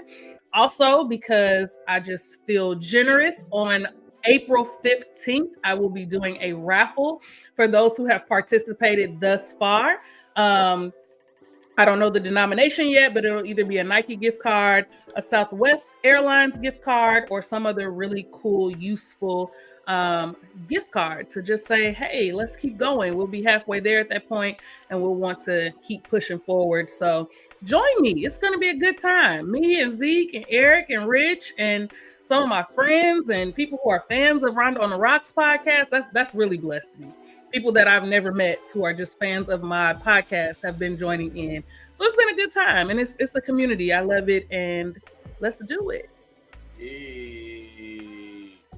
Absolute, y'all. Yeah. That right there. You want to get involved in that challenge, Rhonda? I think I might. Let me figure some things out. We might be able to go with you on the giveaway thing. Woo! I got a giveaway idea too, so we can add to it. If you're doing a giveaway, I should do a giveaway and link it to your thing too. Let's do it, Zeke. Multiple chances for giveaway. How that sound? Come on. Yeah. We don't have you out there hanging by yourself doing a giveaway. We'll do one too. I was thinking yesterday. I said if I hit 100, I don't have a whole lot of YouTube followers yet. We don't got them yet, but we at 55, which is a huge jump because I was like, yeah. 2. Like, so that's a huge jump. So you know what I mean, like literally. Yeah. But I said if I hit 100, I'm gonna do a show. Like I'm gonna do a live show. Nice. I'm gonna test out some of the live music stuff. We hit 100 subscribers. That was gonna be my campaign, but I think that the one you got right now is fitting. I'm gonna still do that campaign. We'll announce that next week for sure. But I think the Rhonda on the Run challenge is Yay. a good one, and I want to join in on helping you push that. So we'll figure that out. We'll do some conversation to make that happen because I do think it's a good challenge. You said something real good. I'm going to this music break after that. You said it's done in community. It's a family challenge. It's not just you by yourself. Like we getting us healthy, y'all. Getting hold each other accountable. So you know. Zeke, she just inspired me because I wasn't being rude while she was talking. The reason I'm on my phone because she talking about walking and doing it. I was changing my grocery list, taking the stuff off. That's what I'm literally doing. I was ordering my goods. Get them Oreos off of there. I just took the donuts off. I had them on know there. What? So I was gonna play a whole nother song, and I was loaded up. I'm gonna play another one of my own songs. It was on there earlier, but y'all can take this song. You can actually go and get this one. Y'all can use this when you're walking. The name of the song is "I'm Walking." I used it yesterday, and I used it. I tagged it on my IG videos that I posted. I used your song. Yeah. Look at my little shout. Give my little corny shout. Hey. You gotta check it out. I definitely used your song. Oh snap! Okay, so I don't even have it loaded, but I'm about to load it up right now, and that's the song we're gonna play for the break. All right, that's the song. Hold on, let me get it up. Oh my God, I'm like humbled and honored and all these things at the same time. Now, if I can find it, we'll play it. All right. All right, here we go. I'm walking. Y'all use this song. Now if you got a little rhythm, move left to right. A new experience, baby, go and hit your stride. Who walking? I'm walking. Who walking? I'm walking. Who walking? I'm walking. Is you walking? And when the grooves get good, don't right to left. Shut up, y'all. We got grab the tread. Now who walking? I'm walking. Is you walking? I'm walking. Then stretch. And walk it out like you know your plans you have for me. There's no evil. It's all good things. Lord, I love you. So I will trust you. Here I let my fear die. That's why I'm walking. When my eyes can get it right. Faith will be my guide. And I'll through the trouble. When I don't understand, I will surrender to your plan. Don't clap your hands, everybody. I say to me, don't fail me now. Yo, Jason, ready? Yeah, somehow I walk. You know your plans you have for me. There's no evil. It's all good things. Lord, I love you. I will trust you. Here I let my fear die. That's why I'm walking. I'm walking. With my eyes to get it right. Faith will be my guide. And even through the trouble, I don't understand. I'll relinquish all my plans. Good Lord, open up doors. Took me down a path I ain't never been before. Looking at the road, I don't see a lot of space. Guess I gotta drop my load, cause you're picking up the pace. Don't leave me to die, be by my side. I get a little anxious, please be my guide. I got my feet shot, I've been prepping for the moment I would get the green light. So if you see me, I'm rolling like feet. Don't fail me now.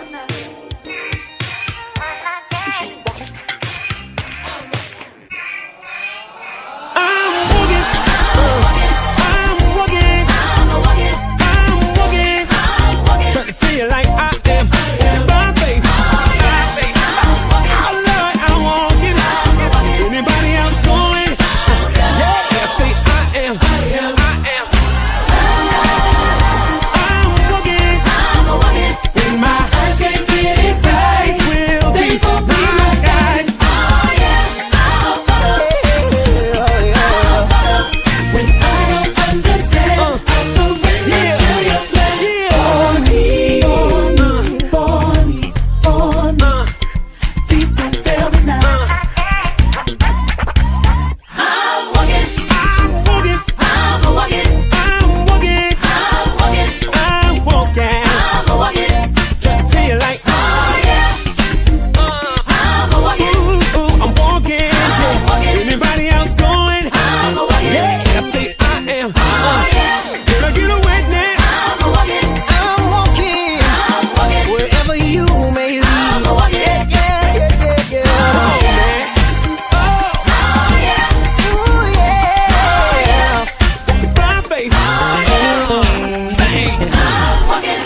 grandmama and them. I'ma walk it. I'm walking. Go ahead, get Papa. I'ma walk it. Oh yeah.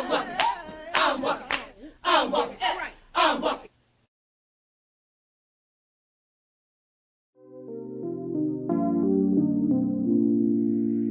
And we're back. There it is. Y'all heard the song. I'm walking. My song. I wasn't even planning on playing that. I really wasn't. But the Rhonda on the Run challenge, you want to get involved in that. Hey, y'all, before we move on with the show, thank y'all for being with us this morning. I want to make sure that y'all know that you can subscribe on YouTube. You can follow on Facebook. You can follow on Instagram, Zeke Lock New X, or Zeke Lock on YouTube and Facebook. Follow us on those places. Subscribe. Please share. Please do all that stuff. That stuff is, it's very helpful. We do appreciate y'all, and I know a lot of y'all lock stars, as we've titled ourselves. Y'all jump on here, every morning, and y'all be rocking with us, man. Y'all locked in with us.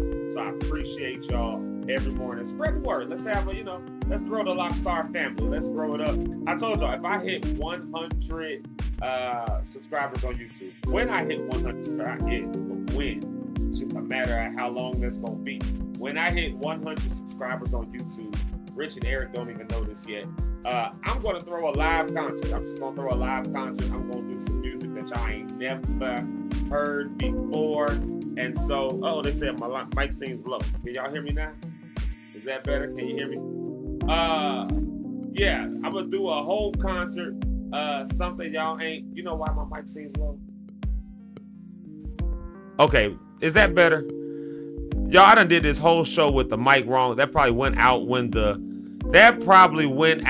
power went out. I did this whole show with the mic low like that. Ain't nobody told me nothing. Man, let me get everybody back on the stage.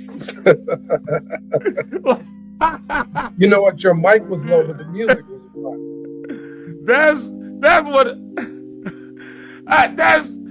Man, I'm thinking I'm talking in a microphone this whole time, and it turns out that I was not. Yeah, it was on my internal mic. Yeah, it was just a regular computer mic or something. Oh, man. I've been texting you at the show. You be so focused, man. I said, goodness, turn your mic on. Check the side chat. Listen, I didn't even think to. Yeah. The site. Yeah, y'all got to throw it in the private channel here. Like this, and turn up. He did lolly. Okay. Oh my God! I told y'all, discombobulated. Didn't even know it. Here's the thing. I set the whole show up this morning. The whole show was set up this morning. Like, wow. I think I woke up at like 6:30. So I came in here, got the show set up. Eric was on. I got him placed. I got myself placed. We had Rhonda's clip loaded up. I had the music videos loaded up. I had all the graphics for the songs. And then as soon as I pressed live, I went in the room to grab a water and came back. Like, all the sound just went off and everything. I was like, what is going on? Power was out. Devil. Yeah, so it unset everything. Like, it just put it all back to default settings. So I've been on this whole show without a microphone and didn't even realize it. Y'all forgive me. Y'all probably ain't heard nothing I said. Y'all been stressing and struggling the whole show. Yeah, dog. Yeah. Well, there you have it. Jesus. What's up, guys? How y'all doing? Y'all all right? Good, man. Good. Oh, good. Let me shout out a few people real quick. Miss Ursula Ellis. List because of Rhonda. Yeah, Rhonda made us change our grocery list now. Yeah, she got us being healthy, like, Yeah. Shout out to Miss Ursula Ellis. That's one of our favorite lock stars. She's in here. In here. Pastor Bill Ellis. I'm gonna be with him in about an hour or so. So I'm gonna be with him, and we'll be working on some stuff because the Kev on Stage show is coming to APC Morgan Park tomorrow. So, oh yeah, Rhonda, you gonna be there, right? Yes, I will be there. Oh yeah, I love Kev on Stage. I had an opportunity to meet him last year. I met him. My friend Amber Wallen, she's a content creator and all of that. We worked together.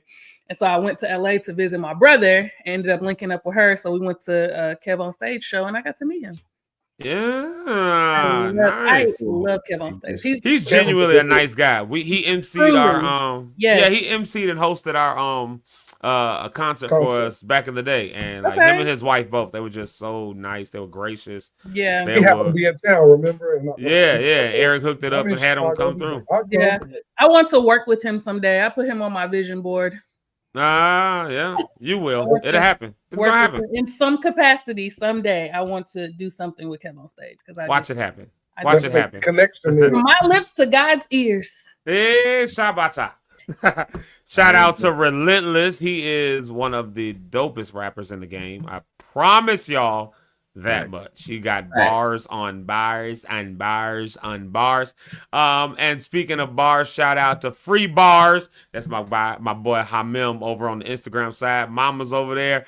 KJ on drums. That's my cousin and a whole bunch of other people whose Instagram names I don't want to butcher.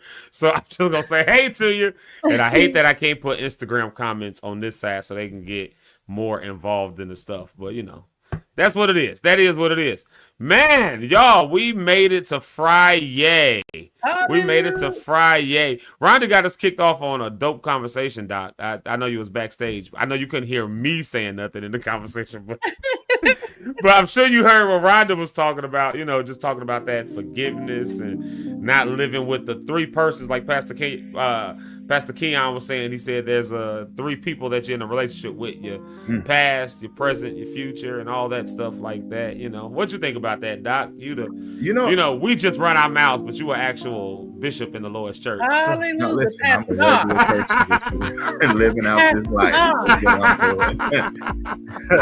Pastor, Rich Hollow saying, Pastor. We just lock stars and rock stars, but you a pastor. That's You know, I didn't get a chance to listen to it, to tell you the truth, bro. I have my son getting him ready. He had me today. I ain't gonna even lie to you. So. No, it's all good. Yo, I'm gonna play it again then. Let me play it again. It's only like a minute long. Hold on, let me see. Let's see. Maybe my microphone won't cut out.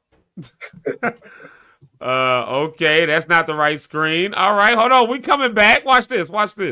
Y'all don't understand. When stuff like this happens, like when your stuff gets thrown off. Oh, there.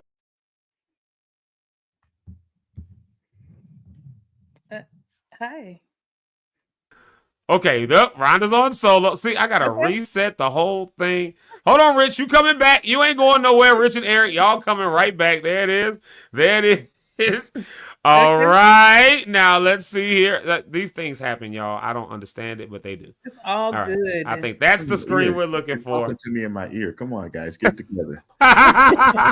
This is why we need a producer for the show, so that like they have a standard computer and I don't have to worry about power outages and all that stuff like that. Here's that clip that Rhonda sent us for this morning. It was like I said, it was a good clip. It's Pastor Keon. He's talking about you know, some stuff, and we got into a conversation of unforgiveness, but this is the context where that conversation came from. Yeah. Some of y'all in 3 relationships at the same time, 1 physically and 2 mentally, because you're in the past, the present, and the future all at the same time, trying to make each other solve problems that were caused before we met.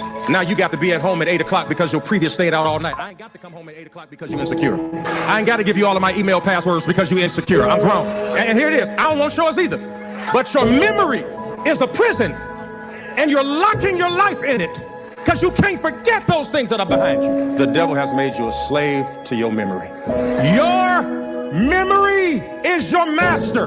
Here you are remembering an incident at 4 and 5 that has shaped how you show up in life because you are a slave to your memory.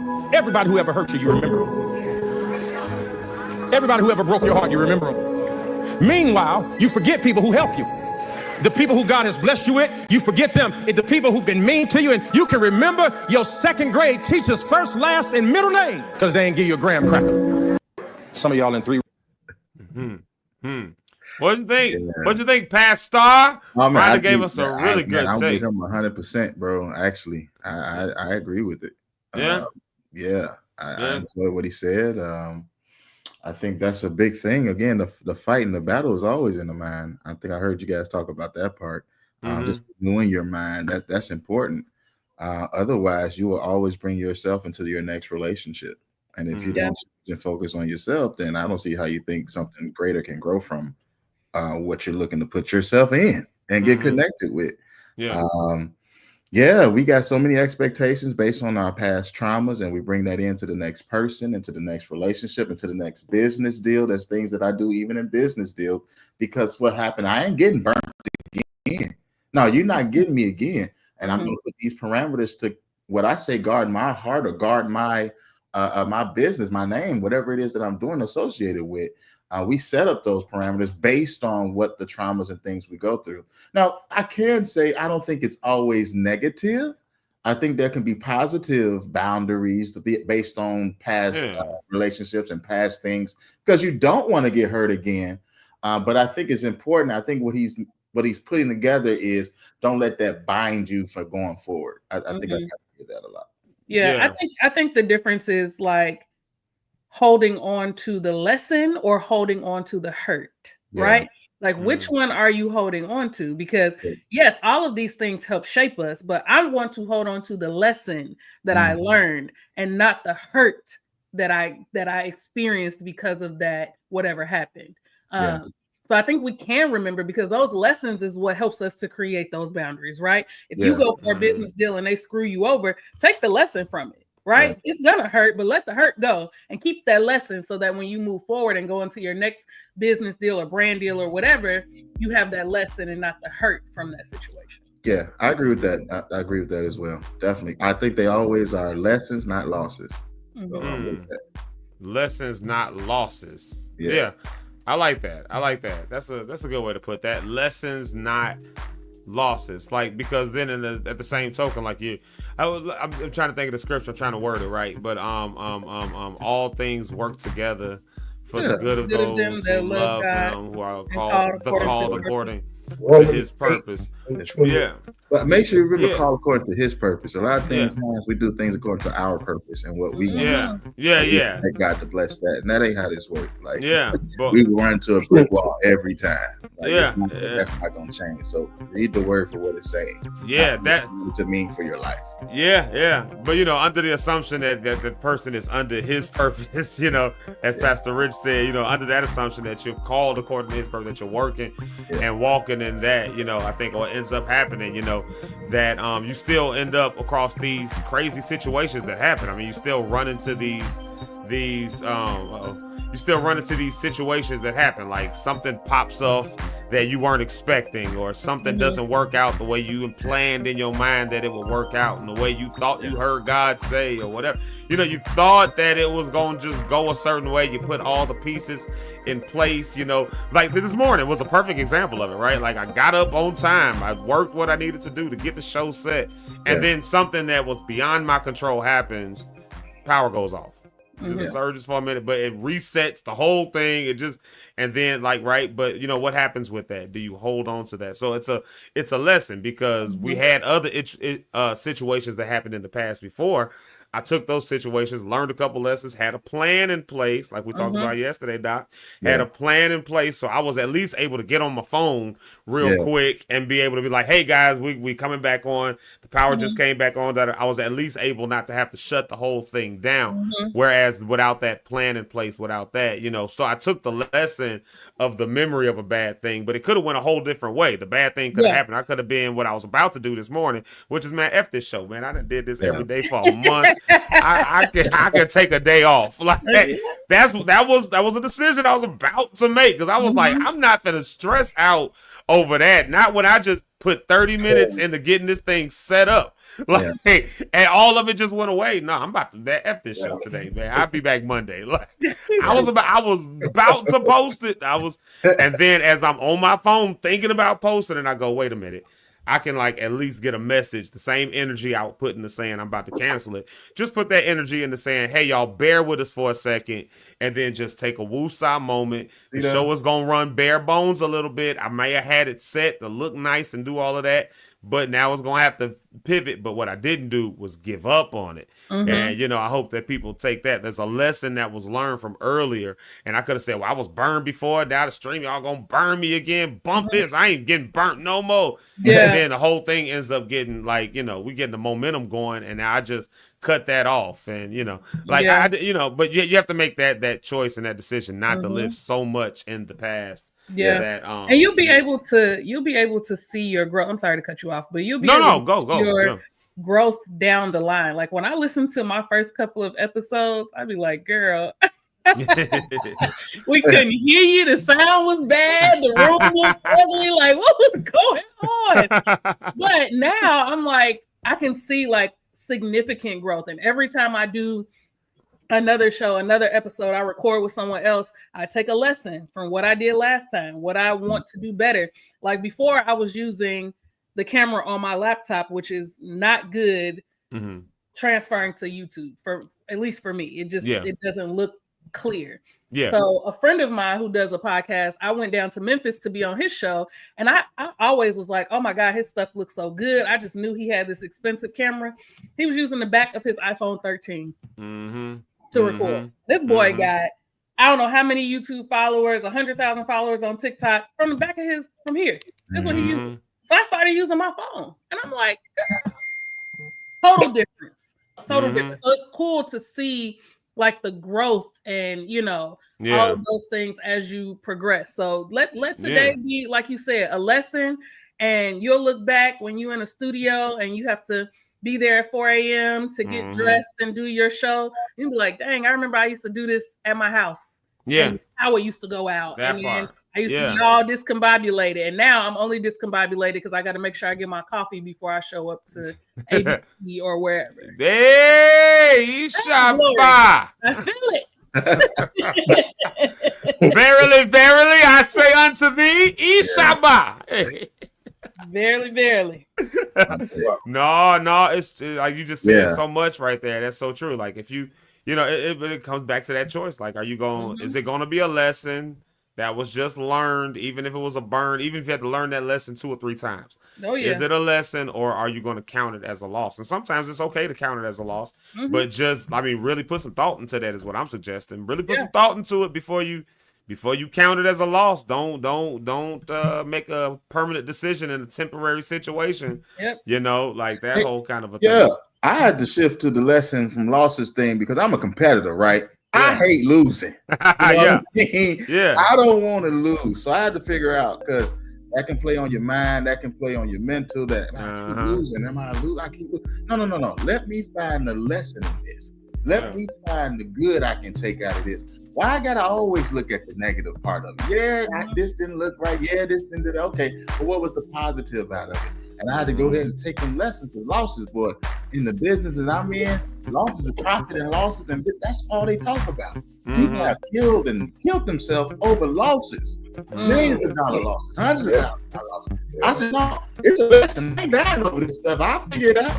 We'll work it out. But man, that's a big thing. And I think that just helps us along the way when we got to kind of bring it to ourselves to decide, how am I going to see this situation?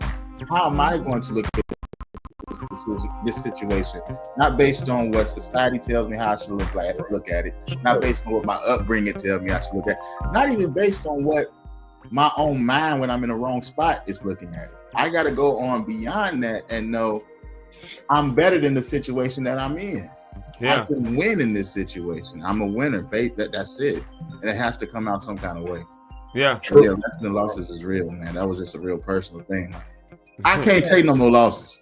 I can't take no more. Rich, you shift your thinking. Go ahead, E.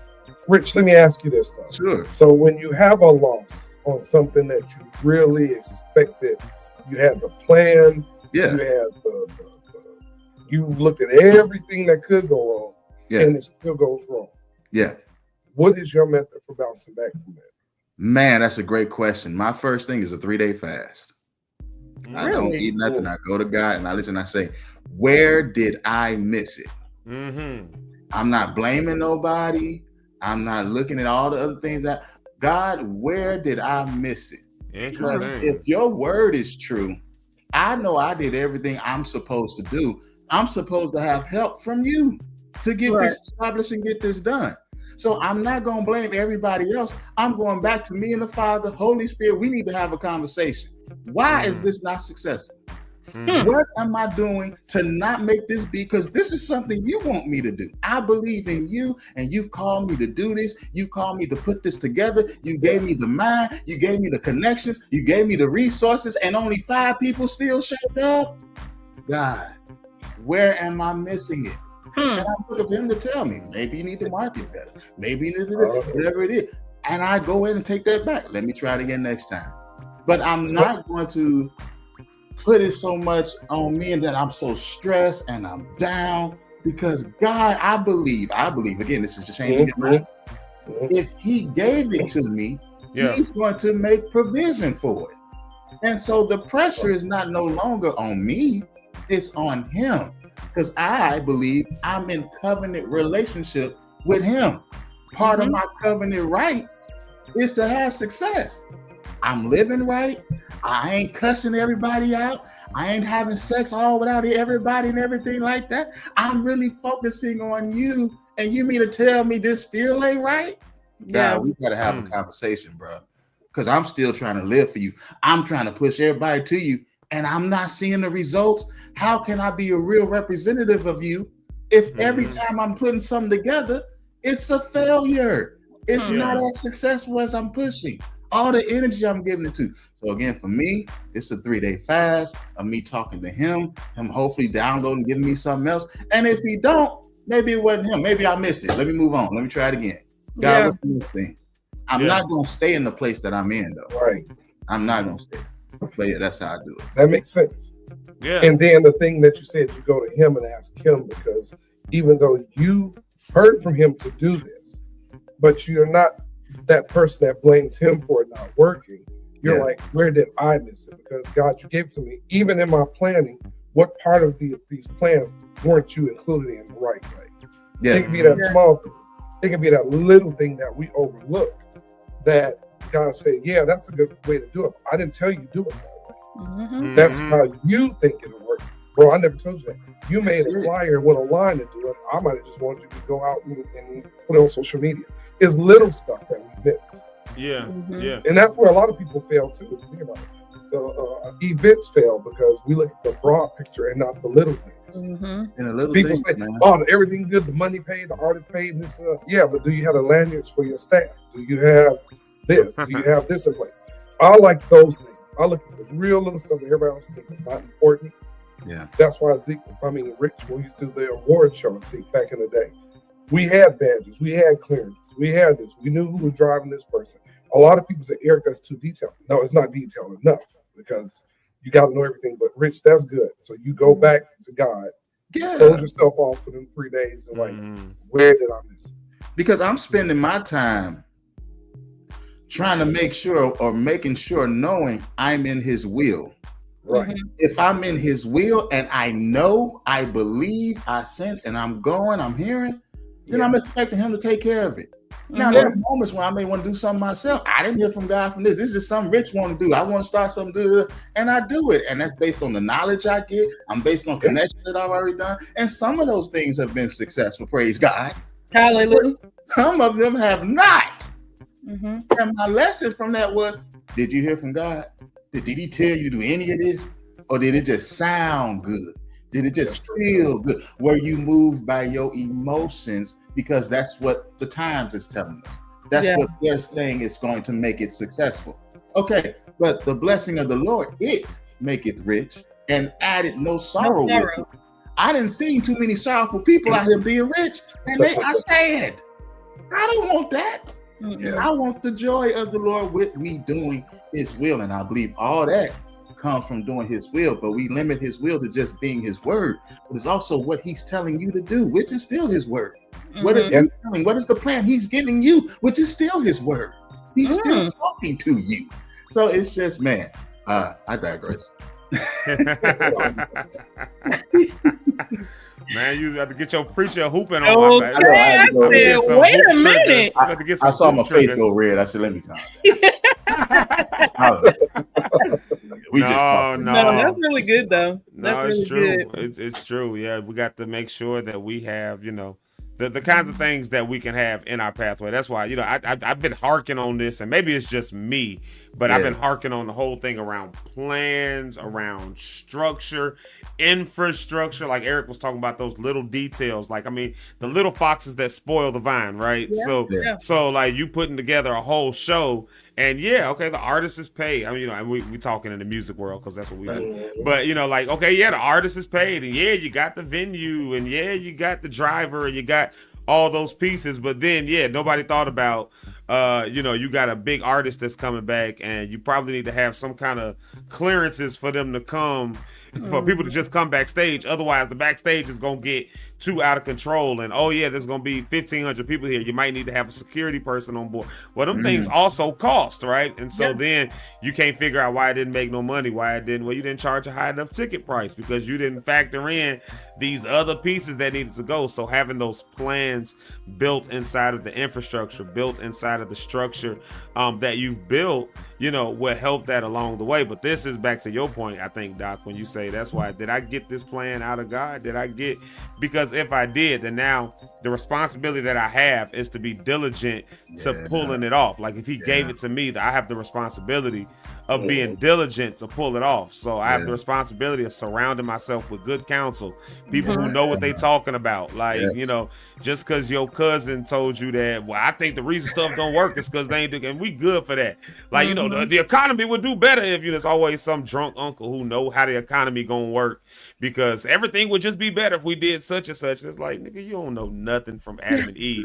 You can't rub two nickels together and buy a lollipop, and you gonna tell me how the economy would be better if it were like, never, you know, seen over $1,000. Yeah, never seen over $1,000 in the bank, but you know how a multi-trillion-dollar economy, like, you know what I'm saying? Like, but we do this kind of stuff. We find people who just talking because they talking like what we want to hear, and they telling us stuff that kind of goes with what is, how many times has God been stretching us and putting us around people who don't just confirm what we think we know, but will be able to show us you don't know what you don't know. Like I say, you don't know what you don't know until you know that you don't know it. Like sometimes somebody could just tell you something, somebody who's skilled, who's got wisdom, who's been down that path, they can show you something and tell you something that sends your whole life a whole nother trajectory. And God, I believe, will put those kinds of people in your pathway, you know, in order to do that, and then help you with the discernment to realize who those people are so that you can be successful. But I think, you know, again, what often ends up happening is,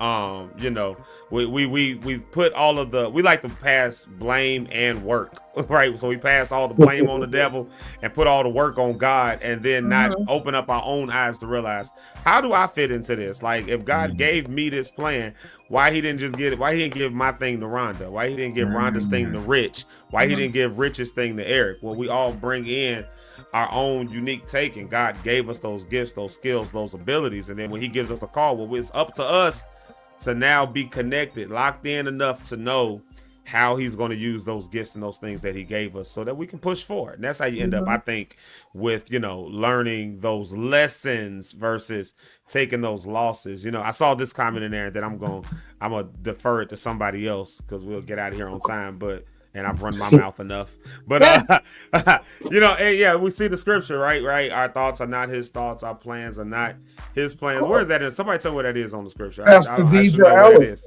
Yeah. Does somebody, I don't know actually what scripture that is. If somebody can help me with that. But you know, I think the goal and the work is to get ourselves to a point where our thoughts are his thoughts and our plans are his plans. Like, that's what being locked in is. Like, you know, like if I'm going through my whole life, and that could be the tension that we have when our thoughts are not his thoughts.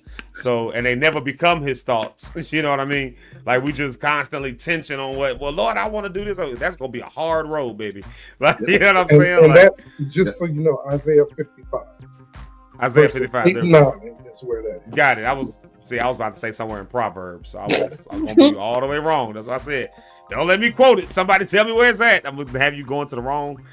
Thank you, Pastor Deidre, for that. Yeah, Doctor Pastor Deidre. I drive past her daddy's church every now and again. Man, it's down Conkey Street.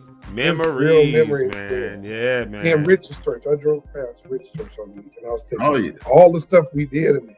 Yeah. Well, we did a lot. Memories. Well, y'all, let's start wrapping this thing down. Let's see here. We got to do a round table. Let's see. Let's go around and around. Rhonda, how we want to start with you? How about that? Is that cool? Okay. Give the people something that they can take with them for the weekend. Y'all know we're not back till Monday, so you know you got to give the people something good to take with them this weekend? And tell Zeke, do not come up here on Sunday. All right, do not show up on Sunday. Okay, Zeke, with the show running. My God, that was don't bring up my trauma. I was so embarrassed. I don't want to keep you bound up, Doc. My bad. I don't need to. That's just a lesson, Doc. Lesson learned. I took it as a lesson. Like go to sleep, my nigga. Make a calendar. Go to sleep. Do all of that. And there's that scripture right there. Thanks, thanks, Deidre. Go ahead, Rhonda. I think I really love the scripture. I'm just going to read it aloud from the NIV, the one that Dr. Deidre just put in the chat for us. Sure. Isaiah 55 verses 8 through 9. This is in the NIV. Says, "For my thoughts are not your thoughts, neither are your ways my ways, declares the Lord. As the heavens are higher than the earth, so are my ways higher than your ways, and my thoughts than your thoughts." Amen. So have a great weekend, everyone. Have a great weekend. Join Rhonda on the Run. I just hit 100 subscribers on YouTube. Oh! I was number 100, by the way. Huh? You were number 100? By the way. I'm telling you, I was number 100. Whoa! You get the golden sticker from Yay! You made 100. That's my campaign. I'm trying to get up there. So, hey. When you said it, it made me go check because yesterday I had 96. And so it made me go check. So now I have 100 subscribers. I'm just grateful. I'm going to cry when I get off of this show. Because I'm just really, really grateful for this platform and just for all that God is doing. Because truly, my thoughts are not his thoughts. I lowball myself so often, but his thoughts and his ways are so much higher than mine. And so I'm locking into God. I'm locking into Zeke Lock live in the morning, and I'm rocking out with Rhonda on the Rocks. Have a good weekend, everybody. Hey, and you know we love you. We're appreciative of you even getting up.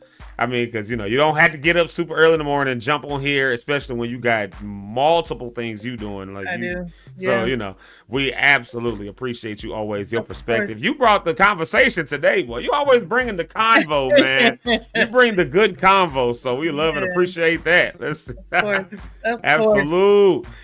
E, go ahead and give the people a good word and something they can take with them for the weekend. Let's get that going, everybody. Thank you for tuning in again today. As normal, it's been great. As the scripture says, his ways are not your ways, his thoughts are not our thoughts. So my thing for you is moving forward, try this weekend. Start thinking as yourself and stop trying to do his role. You be human, let him be God. Okay. Let's stop trying to think like we're God, but trust him to be who he says he is and who he is to us. He loves you, he cares about you, and we will see you guys Monday. Share this, please, by the way. Hey. I'm done. I need an offering for that. That's Oh, snap! How did I lose Rich? There you go. I told y'all we running on the bare minimums today, man. We running on the bare bones today, trying to figure out how to. That's what happens when you set a show. Well, Dr. Holmes, the Bishop of the Lord's Church, we want to. Pastor and Chief Apostle Pastor. We want to since we just making up titles out here these days. We just want to make up a title for you. Chief Pastor. Oh. Come on, speak it. Chief Apostolic Pastor. Thou Bishop in the Lord's Church. Go ahead and give us a closing remark and a closing prayer for the people. We like to leave them with a weekend benediction, Amen. Hey, listen, remember, if we can just figure out what is his will and do his will his way. A lot of times we'll find out his will for our life and we want to do it our way. But no, it's his way. It's his will, his way. Hey, like I always tell y'all Lock Stars, life is choice driven. You will live and die by the choices you choose to make. Hey, I got a hint for you. Choose life. I'm going to pray. God, thank you for this time of coming together. Thank you for this community of people and believers and like-minded faith people. We give God praise for their life. We thank you, Lord God, for this week of just coming together, conversations. Thank you for perspective. Thank you for insight. But most importantly, God, we thank you for impact. We thank you, Lord God, that something was said, a seed was sown, that you will produce a harvest and you will get the increase of it. Lord God, let this weekend be the best weekend they ever experienced. Keep them protected, keep them safe until we meet on this online platform on Monday, Zeke Live in the morning. In Jesus' name, amen. Amen. Amen. Man, thank you, Doc. Thank you, Eric. I know you was busy this week too, E. So you was in and out, Home Depot and all kinds of other places. So thank you for being on. Rich, thank you. I know you've been busy this week as well. This has been crazy. I want to thank, these last 2 weeks we've had conversations, as y'all know, around mental health, trauma awareness, community advocacy, and we're going to continue that conversation forward. We won't focus on it the whole week like we did these last 2 weeks, but, every conversation that we've had these last 2 weeks has been with that purpose in mind. And so I thank y'all for even tuning in, for locking in, all three of y'all especially, for even catching the vibe and the vision of what these last couple weeks were. I hope somebody was blessed these last couple weeks by that whole conversation. So I thank y'all so much. Listen here, I'm gonna close this on out. Y'all have a blessed and amazing weekend. Let me get y'all closed out. I got an announcement to make. Tonight, if y'all not doing nothing, this is the screen I was looking for. This one, that was the one that had everybody on it. No wonder. Okay. Sorry, y'all. I'm finding graphics and stuff. Let me, all right, tripping. Hey, let me, announce this one more time in case people are not aware. We've been sharing it all week long, but, once it loads up here, we'll be good. The ARC conference is coming up with, there it goes, with Dr. Robert H. Marshall. So that starts tonight, and then on tomorrow it's got they've got all kinds of workshops and all kinds of other stuff like that. Are you speaking on there? No, I'm not speaking. No. Okay. Yeah, no, I'm not speaking. I'm just pushing a good event. I'm just pushing something. Yeah, that's real good. And I think I saw the hat in the corner. I was like, is that Zeke? No, no, I didn't make the cut for this one. I'm not famous enough. No, I'm playing. I'm just messing. I'm messing. No, real talk. This is gonna be a great event. I know Dr. Marshall and what he's put together. Y'all heard him on the show the last. He's been on a couple times with us, and I would encourage you to go back on those episodes because those episodes really paint a picture of what the ARC conference is. It's totally free.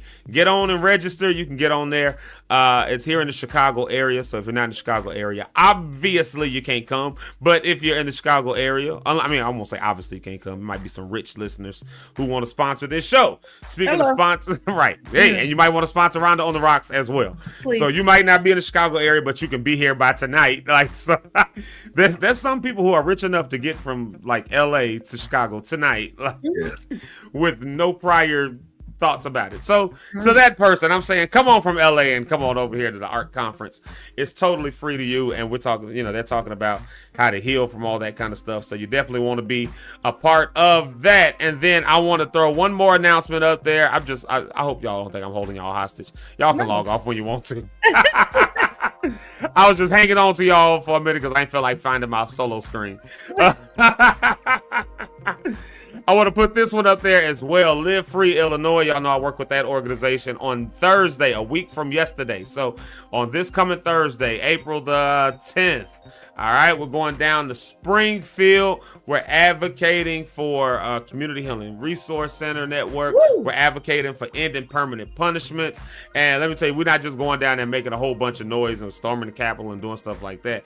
We're going down because we've seen real results. So we go down, we talk to our elected officials. So if you live, work, go to church in the state of Illinois, trust me, if you live, work, or go to church, or join some club or shop or do anything in the state of Illinois, as most of our listeners do, you're either in Illinois or Northwest Indiana, I would say this is a good opportunity to get involved, and I want to see a bunch of my lock stars come through if you can. There's buses that's going down, but you got to register, so there's a QR code there. I'll get that posted somewhere. I always say that and then forget, but I'll do that for real because that is coming up. All right, I love y'all. Let me get that off of the screen. You want to come down to that, and then I feel like it was one more announcement I was supposed to make. Doc, was it one more announcement I was supposed to make? Did you talk about our sponsor? Yeah, I'm pretty sure you did. Nope, I did not. That's the other announcement I see. That's why you ask good people for stuff. LAH Entertainment. Hey, LAH Entertainment. Listen, they sponsored us for the whole month of April. They took care of the cost of what it is to get this show going. I told y'all, it's not cheap. It takes us almost $40 per week just to be on this platform. So, you know, it's not cheap. And that's just one expense. Like, we ain't even gotten to the other expenses that we about to start getting down into. We just getting the pilot going right now. So, so shout out to LAH for seeing that and wanting to sponsor and wanting to come in. And It's just I a think pilot with thousands of views. Wow. yeah, it's just a pilot. It's just a pilot right now. Y'all might don't even know that. Y'all are pilots right now. Y'all are lock stars. As a matter of fact, let's play this track because y'all are pilots. You lock stars are pilots. Y'all are pilots. Y'all are fly pilots. And so during this pilot, LAH Entertainment has sponsored us. And so I want to make sure y'all know that Rich already said it. They're going to have new information out about when you can get involved and how to, not apply, but audition for a series that's coming out. And I know we got some listeners who are actors and actresses and all that stuff. So you definitely want to lock in with us. We'll be talking more about that all month. We got the whole month. We talking about LAH Entertainment. Woo! So you might as well get used to hearing that name because we're going to talk about them all month long.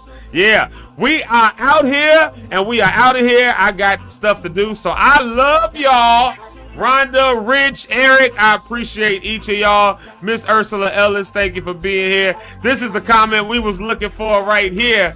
Once your mama say it's a good, once you say it was good, we can, then we know we all right. So she rough on stuff. So yeah. That's why I said when she say it's good, then y'all make sure y'all like that comment. Make sure y'all heart that comment because that's how we know. They say it ain't over till the fat lady sings, but your mama ain't a fat lady. So we say it ain't over till Mama JP says that it's a good show. We gonna keep going till she say it's a good show. Like we go. And Rich Holmes, before we go, that hat you have on, Rich, that's an interesting hat. It is a nice hat. Get that hat from? Oh, it's pretty cool. Yeah, it says Zeke Locke in the new It's a pretty cool hat, man. It's exclusive for some people. You might get one if you join a couple things as we keep going. Rhonda got some exclusive stuff. We gotta do some. I have merch. I have merch. Yeah. Okay, before I log off, Rhonda, because I mean we do control the show. A network ain't kicking us off right now. We in pilot. Tell them where they can get your merch. You can get my merch. There's links. I don't know the thing off the top of my head, but if you go to my Instagram, when you tag me for like Rhonda on the Run on Instagram, go to my profile, click my link tree. All of the things are there. Anything that you need, you can get merch. You can get t-shirts. I have hats. I have bags. I have stuff for kids. I have all kinds of stuff. So yeah, get your rock star gear. Hey, if you don't get nothing else, I gotta order me one. At least get you a cup, like so that in the morning on Tuesdays and Fridays when we do Rhonda on the Rocks segment, where she sends us a clip and then she gets us her perspective on it. We toast it up. I'm always drinking my coffee, but I might have to. Summertime is coming up. I might want to use a Rhonda on the Rocks cup. Yeah. Good old lemonade. Yeah, absolutely. All right, y'all. Well, this has been a great show. This has been amazing. I appreciate each of y'all. Y'all have an amazing and blessed weekend because God is doing some amazing stuff in all of your lives. I really believe it. And so that's to all my hosts and to all the Lock stars that are out there. I love y'all. Y'all make sure y'all subscribe, share, follow, do all of that. And we'll holler at you on the next go round. Peace out.